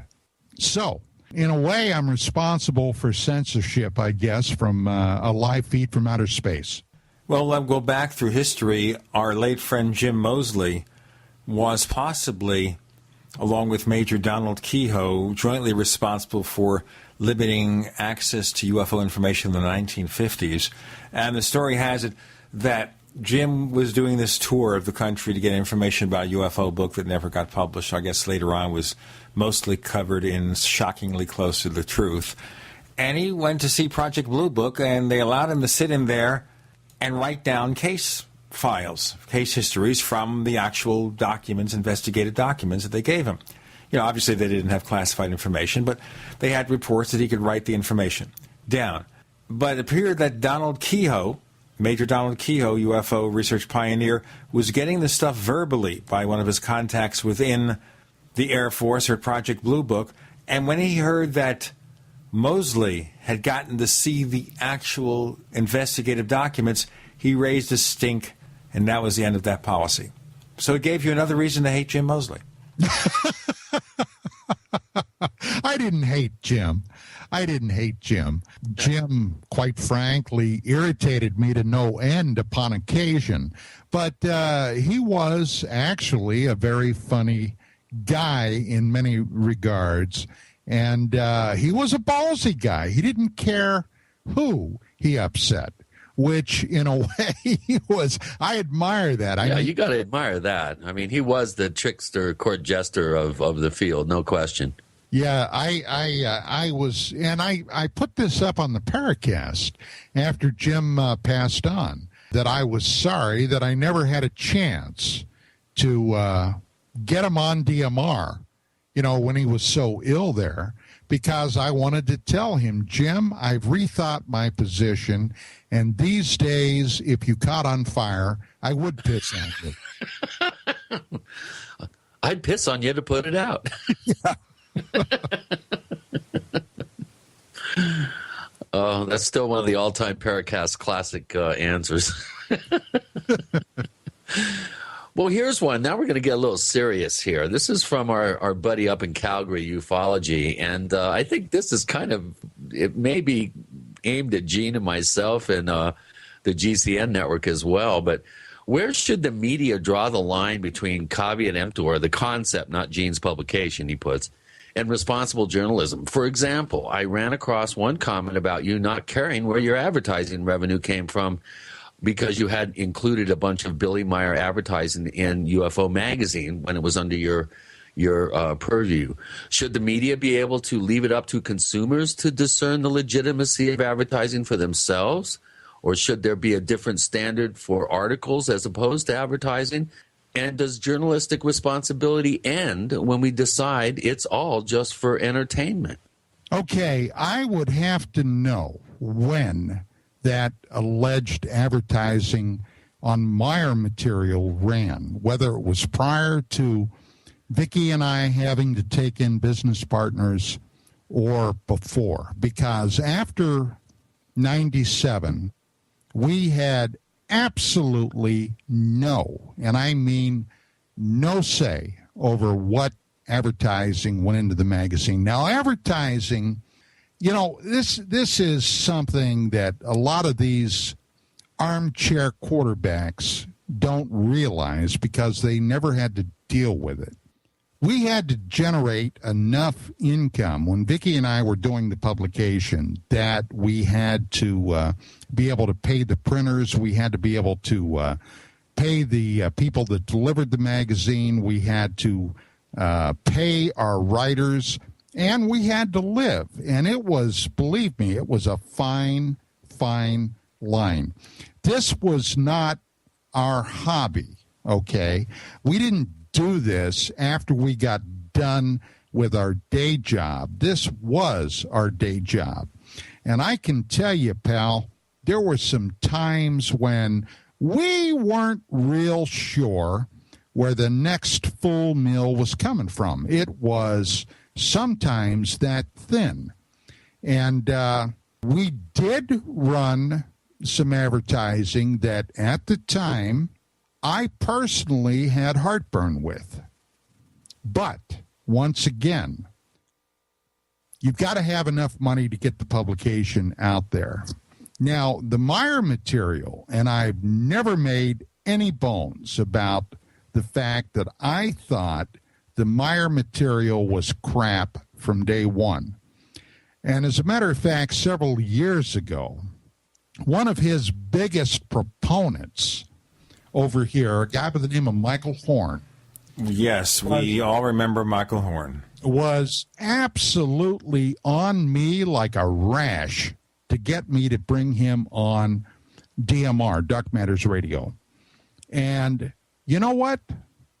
I could have brought him on because there's a part of me that would have probably enjoyed chewing on him about what a load of crap this stuff was. But on the other hand... Is there a secret UFO agenda? Do strange creatures from the darkest corners of the mind roam the earth? Is there evidence for mind control, time travel, or devious government conspiracies? Find out the inside scoop on the latest conspiracies, paranormal activity, and Freudian phenomena when you subscribe to Tim Beckley's Conspiracy Journal. It's jam-packed with stories, special book and DVD promotions, and the best news, it's absolutely free, sent right to your mailbox.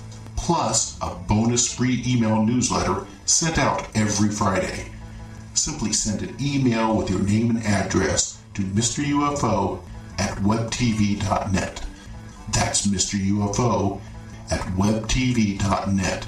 Find out what they don't want you to know.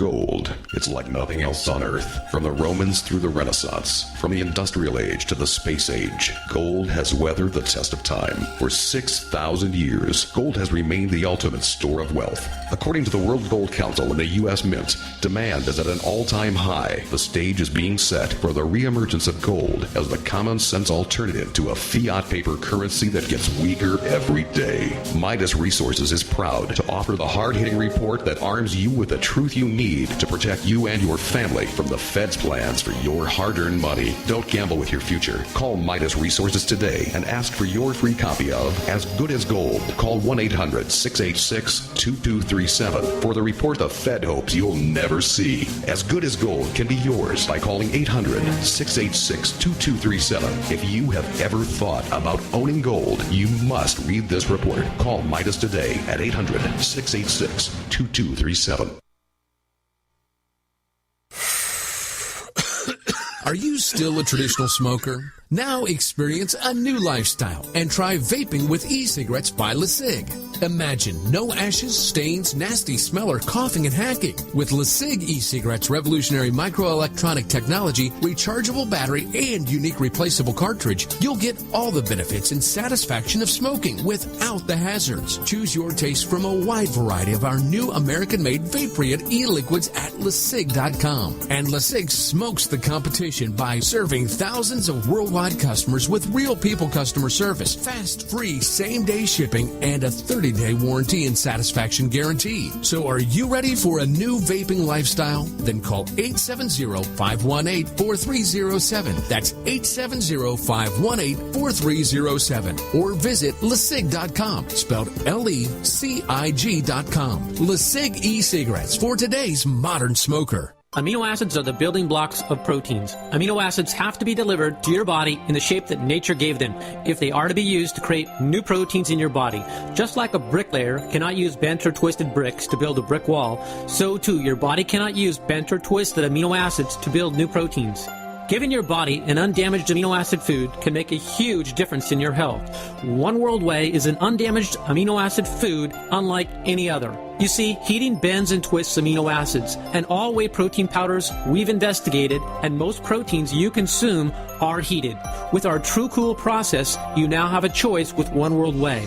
My name is Daniel. I'm 34 years old. When I started using One World Whey, I weighed 228 pounds. Now, after 2.5 months, I weigh 182 pounds. This is my ideal weight. I've noticed an increase in stamina, rate of recovery from workouts, and an increase in my potency. Call 888-988-3325 or visit oneworldway.com.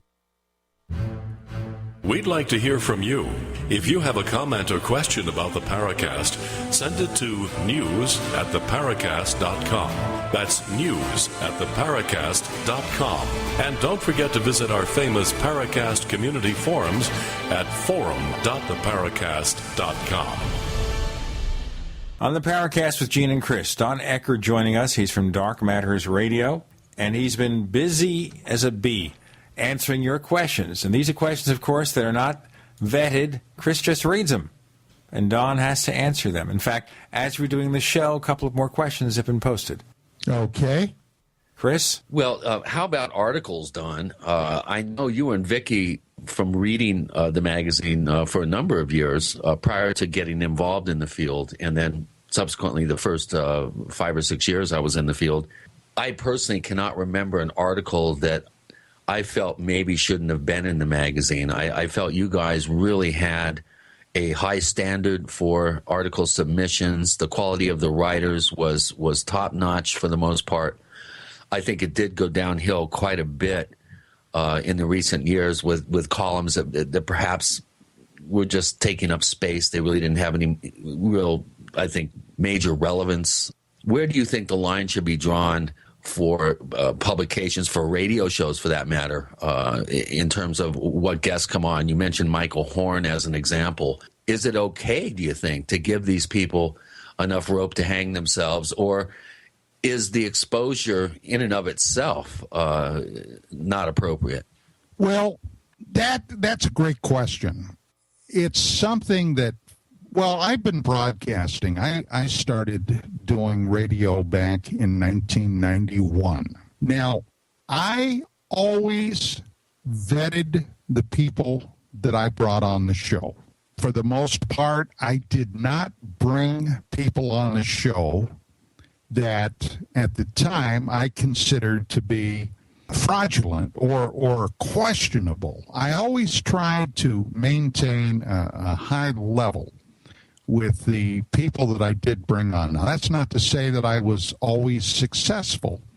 Now, a couple of years ago, I had Alan Sturm, a guy that was really involved in lunar studies, had discovered a treasure trove of NASA photographs. I think now it was at the University of Arizona. And he put together a PDF-type book that was astounding. It really showed some breathtaking photographs with what appeared to be some breathtaking artifacts in it. Now, I brought him on the show, and we had a darn good show. I opened up the phone lines to start taking calls, and lo and behold, one of the first callers we got was John Lear. Now, John Lear today is looked at by a lot of people that are in the know as kind of being somewhat like that crazy uncle that everybody has or seems to have. And true to form, when John came on there, he started rolling off some of the most god-awful, crazy conspiracy theory type stuff that anybody has heard in a long time. And I let him play out for a couple of minutes, and then I snapped the line on him. However, I have known John Lear going all the way back to my initial foray into the field. As a matter of fact, John Lear was actually one of the people that I first had contact with when I began an active participation in UFO research. Now, John has a rich history going back into the beginning of what I refer to as the modern age of UFO research, starting about 1986. And so later on, I called John up and I invited John onto the show. And I made sure, as the host, that we maintained strictly those early years that we talked about, because he had some very colorful things happen during that period of time. So that's how I dealt with that. But there are people that even today I would not even broach the idea of bringing on the show, because I couldn't maintain my professionalism or my composure with. And I'm doing that for everybody's benefit, not the least which is mine. Well, you brought up the moon, and Gogs McKay has several questions, and there are other questions about lunar anomalies. Don, do you know of any pictures taken relatively recently, say by Japan, of the lunar surface that show any decent anomalies? And I add the follow-up. Do you think now with India and China and possibly other countries now talking about going to the moon that we're going to see more openness in regards to the whole question of lunar anomalies? No, absolutely not. Number one, I have seen very little come out from any of those countries about their forays into outer space. And I have to believe that if they encounter what I suspect NASA has encountered and the Russians have encountered, especially in the early days of space exploration, that on some level, and this is speculation, but I suspect that on some level there's a gentleman's agreement to keep this information under wraps if they encounter it. I can't imagine that the Japanese or the Indians, because we're pretty close allies with both of those countries, would want to step on any American toes, and the Chinese would probably want to keep it to themselves simply because they'd like to discover what technology perhaps could be gleaned from it. So no, I don't see any vast openness happening anytime soon. Let me do a follow-up question before Chris gets back. What about the possibility of a gradual disclosure as we discover that more and more planets might have Earth-like conditions around the universe? We see water on Mars, it's confirmed, and all this other stuff. Is this a way of just getting us accustomed to the idea of interplanetary life being present and possibly here, or is it just the advance of science, or both?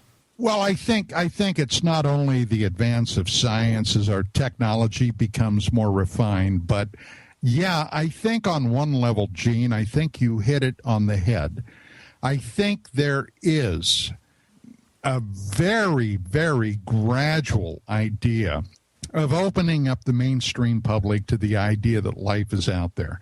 I don't think that anybody that's been paying attention for the last 15, 20 years doubts that there might be some type of life on Mars. Now, I'm not talking about sentient life, and I'm not talking about trees and grass, but microbial life. Isn't that a horrible word to try to say, microbial? I'll tell you, it challenges every radio broadcaster. We got to do this break. Don Ecker joining Gene and Chris. You're in the Paracast.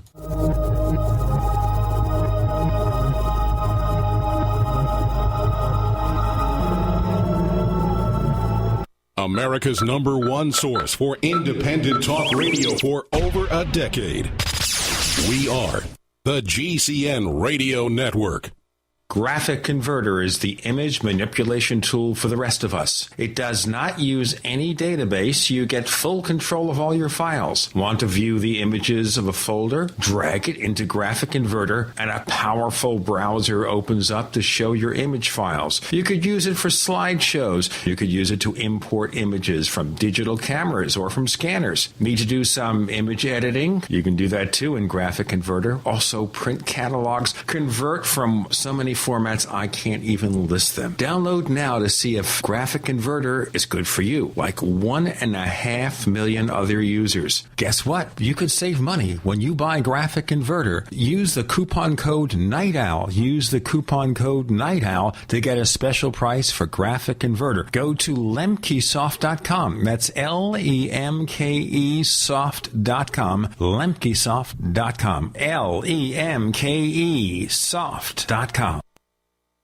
We all know that Berkey Water Purification Systems are the most trusted name in water filtration. As an authorized Berkey dealer for over 6 years and serving thousands of satisfied customers, the Berkey Guy offers amazing specials for Berkey Water Filtration Systems. The Berkey Light Systems include a set of self-sterilizing and recleanable black purification elements that purify water by removing chlorine, pathogenic bacteria, cysts, and parasites to non-detectable levels and remove harmful chemicals such as herbicides and pesticides. Order the Berkey Light System today, complete with 2 black Berkey elements for only $231, and the Berkey Guy will ship your order free of charge. With the purchase of a Berkey Light, the Berkey Guy is also offering a set of fluoride and arsenic filters for only $39.99. That's over 30% off the retail price. Call the Berkey Guy at 1-877-886-3653. That's 1-877-886-3653. Or order online at goberkey.com. That's goberkey.com today.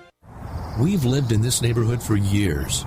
We have an alarm system, and all of our doors have deadbolts.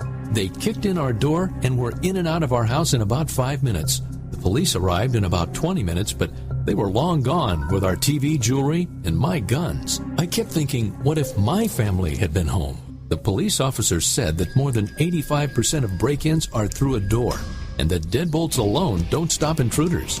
The officer told me to go to EasyArmor.net if we wanted something that would actually stop an intruder. Easy Armor reinforces all of the weak points on your doors and is guaranteed to prevent kick-ins. I was surprised at how little Easy Armor costs. and I installed Easy Armor in about 30 minutes. Visit EasyArmor.net. That's the letters EasyArmor.net. Or call 888-58-ARMOR. That's 888-582-7667. EasyArmor.net. Ultimate door security made easy.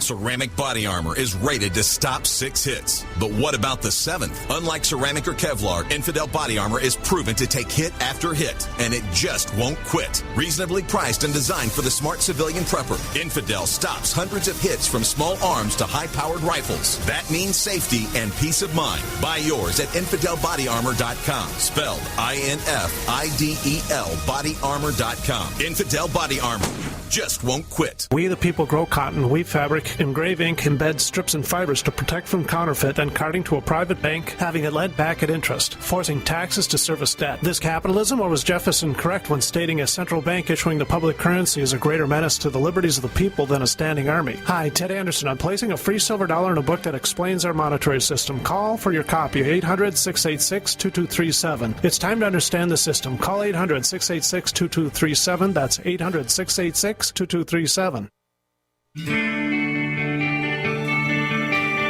This is Jerome Clark, author of the UFO Encyclopedia and other books. You're listening to the Paracast.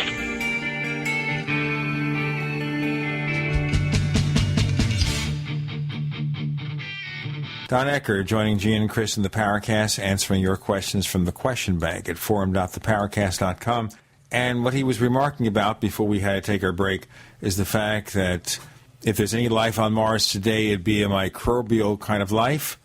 But what about inside, beneath the surface of the planet, in the caverns? Or are we the Martians? Well, we could very well be the Martians, but there are other places within our own solar system that could possibly harbor life. But the big question, the one that everybody wants to know, is about sentient life, technologically adept sentient life. In other words, ET out there with things like radio equipment. Now, we've been listening to the skies for over 60 years.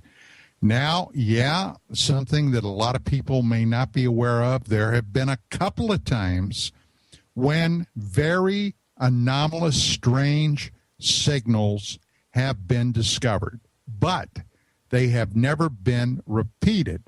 And that's one of the things that the SETI scientists will tell you before they make any grand announcement. The signal has got to be repeated or verified by other observatories around the world. That hasn't happened yet. But I've always, and as a matter of fact, with Dr. Seth Shostak from the SETI group, I have debated Shostak on TV a number of years ago up in the Bay Area. We were on a television program together. And, of course, Shostak was being very polite with me. He knew who we were. He knew that of UFO Magazine. And he never, missed an opportunity to gently chide us about, UFOs and ETs, etc. But I kind of turned the tables on Shostak, because I basically, and I'm not going to go into the whole thing here, but I asked him, I said, what makes you think that you're going to hear anybody's radio signal on radio, okay, coming out of the stars, when if you just look at our own history here on planet Earth, back in the 50s, the planet Earth would have looked like a star in the radio spectrum. We were throwing signals off willy-nilly into the sky without a thought of what that might be. But today, we've grown increasingly darker and darker simply because our technology has changed. We no longer broadcast these huge signals out into space like we once did, with the exception of things like radar, because our technologies have changed. We've gone the route of becoming much darker, which perhaps might be a good thing we may not want to announce our presence to the universe until we truly know what may be out there. Even people like Dr. Stephen Hawking has cautioned people here on the planet that we actually don't know if or what may be lurking out there, and we don't want to announce ourselves prematurely. So I've always kind of suspected for a long time that SETI, in fact, may simply be spinning their wheels. Hey, there's a reason why it might be very quiet out there. Other extraterrestrial civilizations, and this is speculation, I'll say that up front, but they may be aware of something that is out there, and they're keeping quiet because of what might be out there. And that's something we should consider. It's something we can focus a whole show on. What do the authorities know? When did they know it? What are they trying to keep a secret from us? Chris, some more questions? Well, this is the last one from Gogs concerning your lunar anomaly work. And it's a good question, and I'm interested in this too. You really are up to speed on some of the more puzzling photographs that have been allowed to disseminate out there. Which of these lunar anomalies is your favorite? Oh, definitely the one that seems to show a pipe, which I did about a year or so ago, I did a presentation on, which was online. I have never seen another photograph that was quite as compelling, and I'm talking about my own personal opinion, that was as quite compelling as what that was. The only other photograph that I saw, and once again, this is not the moon, this was in the vicinity of Mars, that I found initially extremely compelling. And a lot of people have dissed that photograph, but I was aware and had talked about some of the things surrounding this particular picture that a lot of people might not have been aware of. Was the Phobos 2 photograph that showed what appeared to be a huge anomaly off the Martian moonlet Phobos.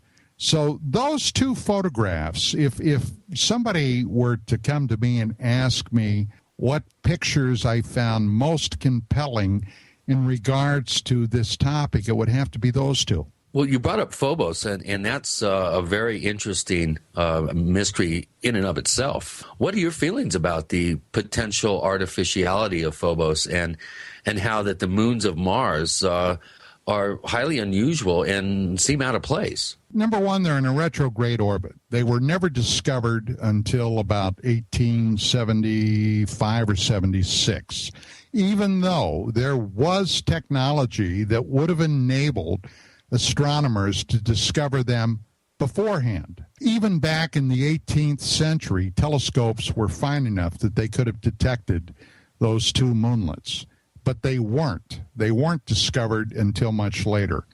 In the 1950s, Soviet Russian astronomers even theorized, there were a couple of them, and I can't recall the guy's name, that these, in fact, might have been artificial.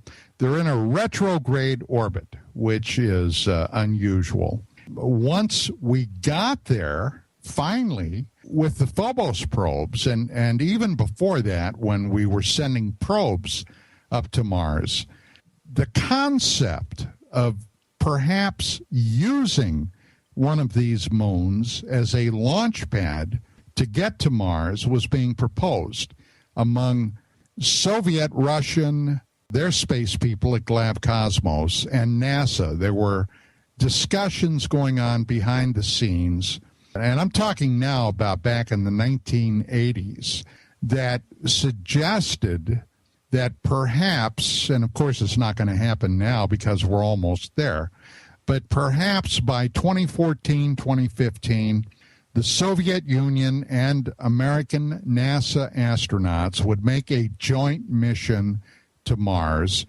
go to Mars, a manned mission, and perhaps women, use Phobos as the place to touch down and then go from Phobos down to the surface of the planet. This is what they were originally talking about. And Phobos 1 and 2, which were the Soviet Union's probes with, incidentally, a heck of a lot of help from NASA, including equipment and where the telemetry was being fed back to. Incidentally, that telemetry came here to the States first and then shipped on to Russia. This was a very strange mission. Now, quite honestly, I knew nothing about this initially until I read a book by a friend of mine, Zecharia Sitchin. The name of the book was called Genesis Revisited. We'll revisit Genesis in our final segment of our session with Don Ecker. With Gene and Chris, you're in the Paracast.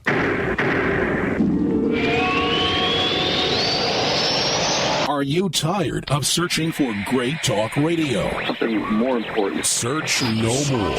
We are the GCN Radio Network. If you want to get your website online and you need reliable service, first-class service at the lowest possible price, there's only one place to go. Well, DreamHost has a special promotion with our show where they'll offer you unlimited disk space, unlimited bandwidth, one-click web apps such as WordPress, 24/7 support. You can save over $55. You want to know how? Go to dreamhost.com/radio, dreamhost.com/radio. Whether it's personal mail, whether it's business email, you want reliable, dependable delivery, freedom from spam, freedom from viruses. Well, Polaris Mail offers professional email hosting services for your personal or small business use. Each account uses 25 gigabytes of storage, an easy-to-use webmail interface, and full mobile sync. Sign up today for a 30-day free trial at polarismail.com, polarismail.com.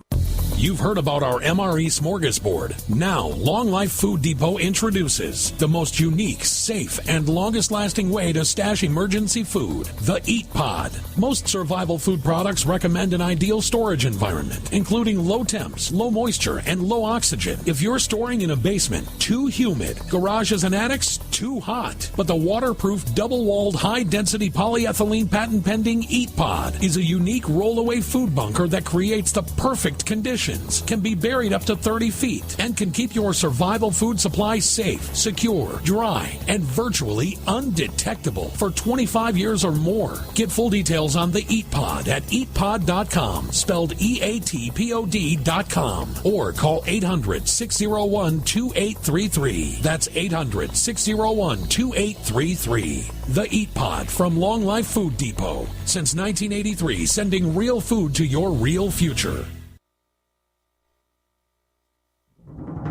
Time and time again. You need to come here and help us. We need assistance, please. Those we should be able to depend on let us down. Federal and state and local officials saying help is on the way. Well, the folks here in Bell Harbor say, show me. Don't depend on the government to save you. Take action now so that you're prepared for the next disaster with MyPatriotSupply.com. Get the best prices on storable food, non-GMO seeds, water filtration devices, home canning equipment, survival and self-reliance books, and more at MyPatriotSupply.com. Call 866-229-0927. We are hurting down here, and we need help immediately. Before it's time to survive, it's time to prepare. MyPatriotSupply.com. MyPatriotSupply.com. A little over a year ago, I began to do a lot of research into why, even if I had a pretty good-sized meal, that I was still starving. And my research led me to a well-known fact that most of the soils that we grow our crops on here in the United States and across the industrialized world are almost completely depleted of almost all of the key minerals and trace elements that our bodies need to rebuild themselves, fight off cancer, and be healthy. I then searched out the best vitamin and mineral company out there and discovered Youngevity. The longevity products are designed to give you the real nutrition you need, and once you've got that, you don't have to eat as much to be satisfied. I've lost 37 pounds in 2 months, simply getting the vitamins and minerals I need. Check it out for yourself. It's incredible. Go to InfoWarsTeam.com today and order your first canister of Beyond Tangy Tangerine Complete Multivitamin Mineral Complex Dietary Supplement. That's InfoWarsTeam.com.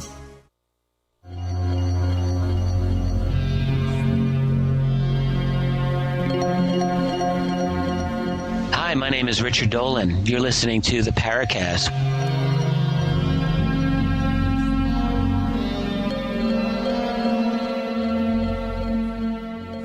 We're covering Zecharia Sitchin, the late writer and theorist, friend of Don Ecker. We continue answering your questions with Gene and Chris. Don? Yeah, Sitchin had written a book called Genesis Revisited, where he talked in that book about the possibility he believed of being the reactivation of an ancient space base there. Now, at this time, Sitchin had been aware of some of the data that had flowed back from the mission that got there, Phobos 2.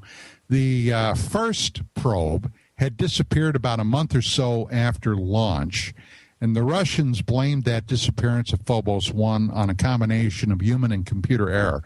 But Phobos 2 got there, and when it did, the first thing it started to do was scan the planet, photograph the planet, and scan the Phobos moonlet, because they wanted to find out if, in fact, we went to Mars and we used Phobos, what in the world was Phobos made out of?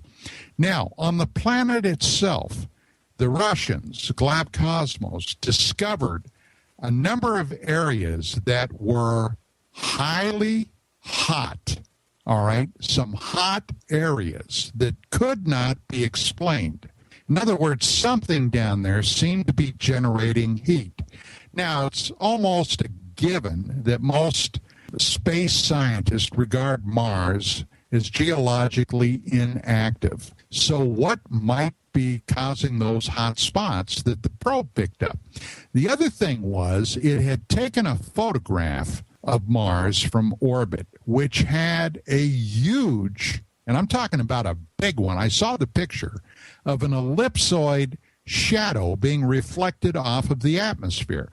Now, this is something that a lot of people may not realize, but Mars, in fact, does have an atmosphere, not one that we could breathe, but there is one down there, and it was reflecting this ellipsoid shadow. So when Phobos began turning around and taking photographs of the moon and what have you, this is when it photographed that huge ellipsoid shape, okay, that a lot of people will argue and say it was a computer glitch.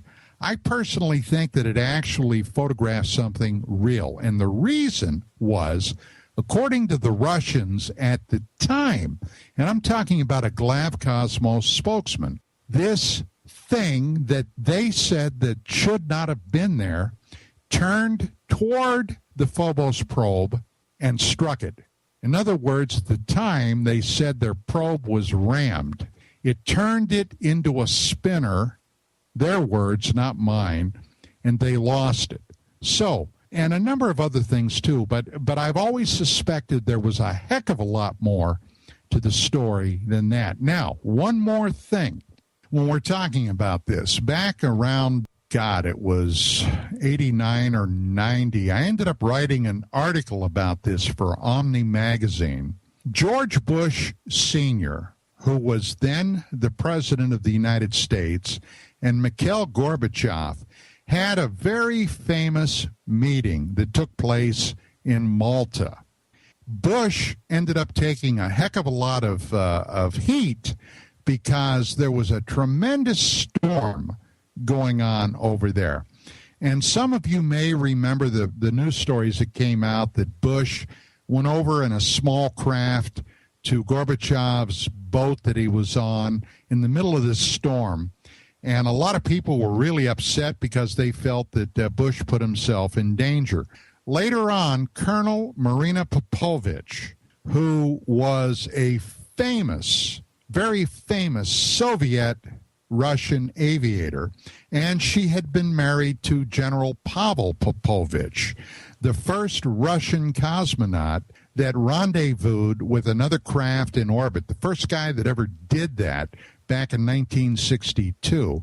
She told me that the reason that Bush did that, and I have no way to verify this, so I'm going to tell you that up front. This is secondhand. But they were discussing what happened to the Phobos craft. Now, when I wrote that Omni article, I called the White House briefing. I spoke personally to Marlin Fitzwater, who at the time was the guy in charge of George Bush Sr., the press corps.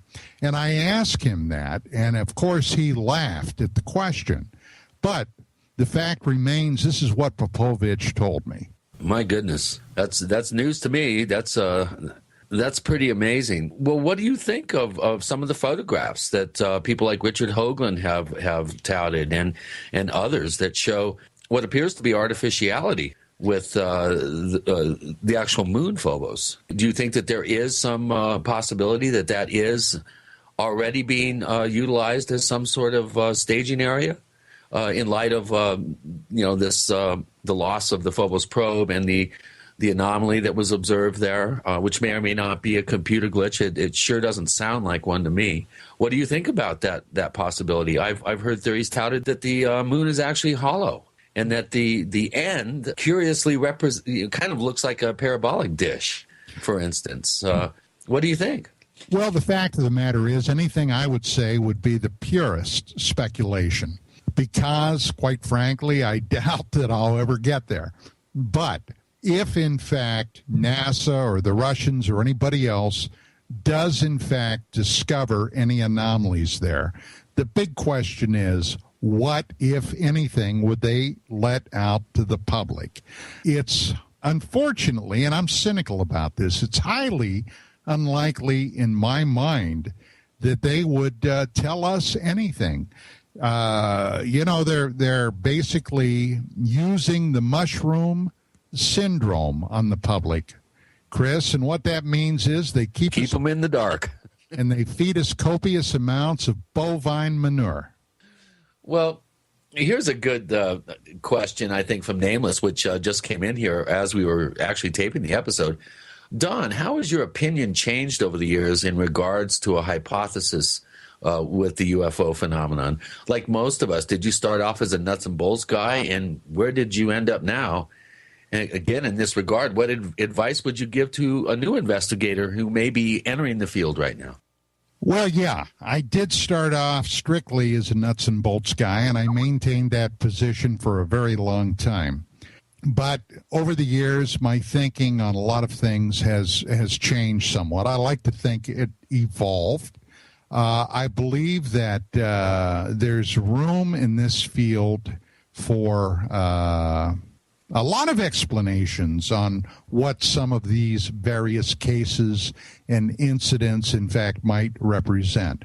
As far as anybody new coming into the field, the only thing that I could recommend to anybody, if they're serious about this, you've got a lot of research and study to do before you jump into the fray, because in order to have any idea where we are heading, you've got to know where we have been before. And one thing I noticed when I first became interested in the phenomenon and I started doing some research on it, it seemed like every generation of UFO researchers, or people that call themselves a researcher, has got to relearn everything that's already been known by the last group of investigators. I'll tell you what, Don, one of the questions I'd ask anyone wanting to enter UFO research, hey, man, you got to be kidding.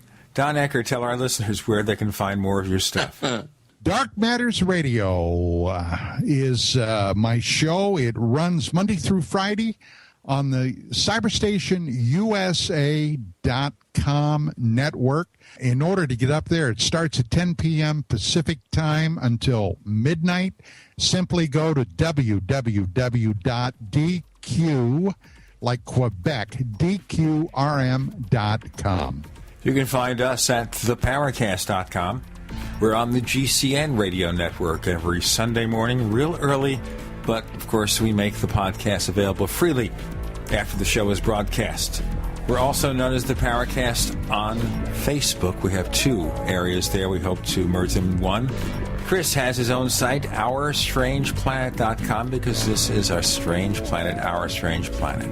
Don Ecker, thanks for joining us this week on the Paracast. You bet.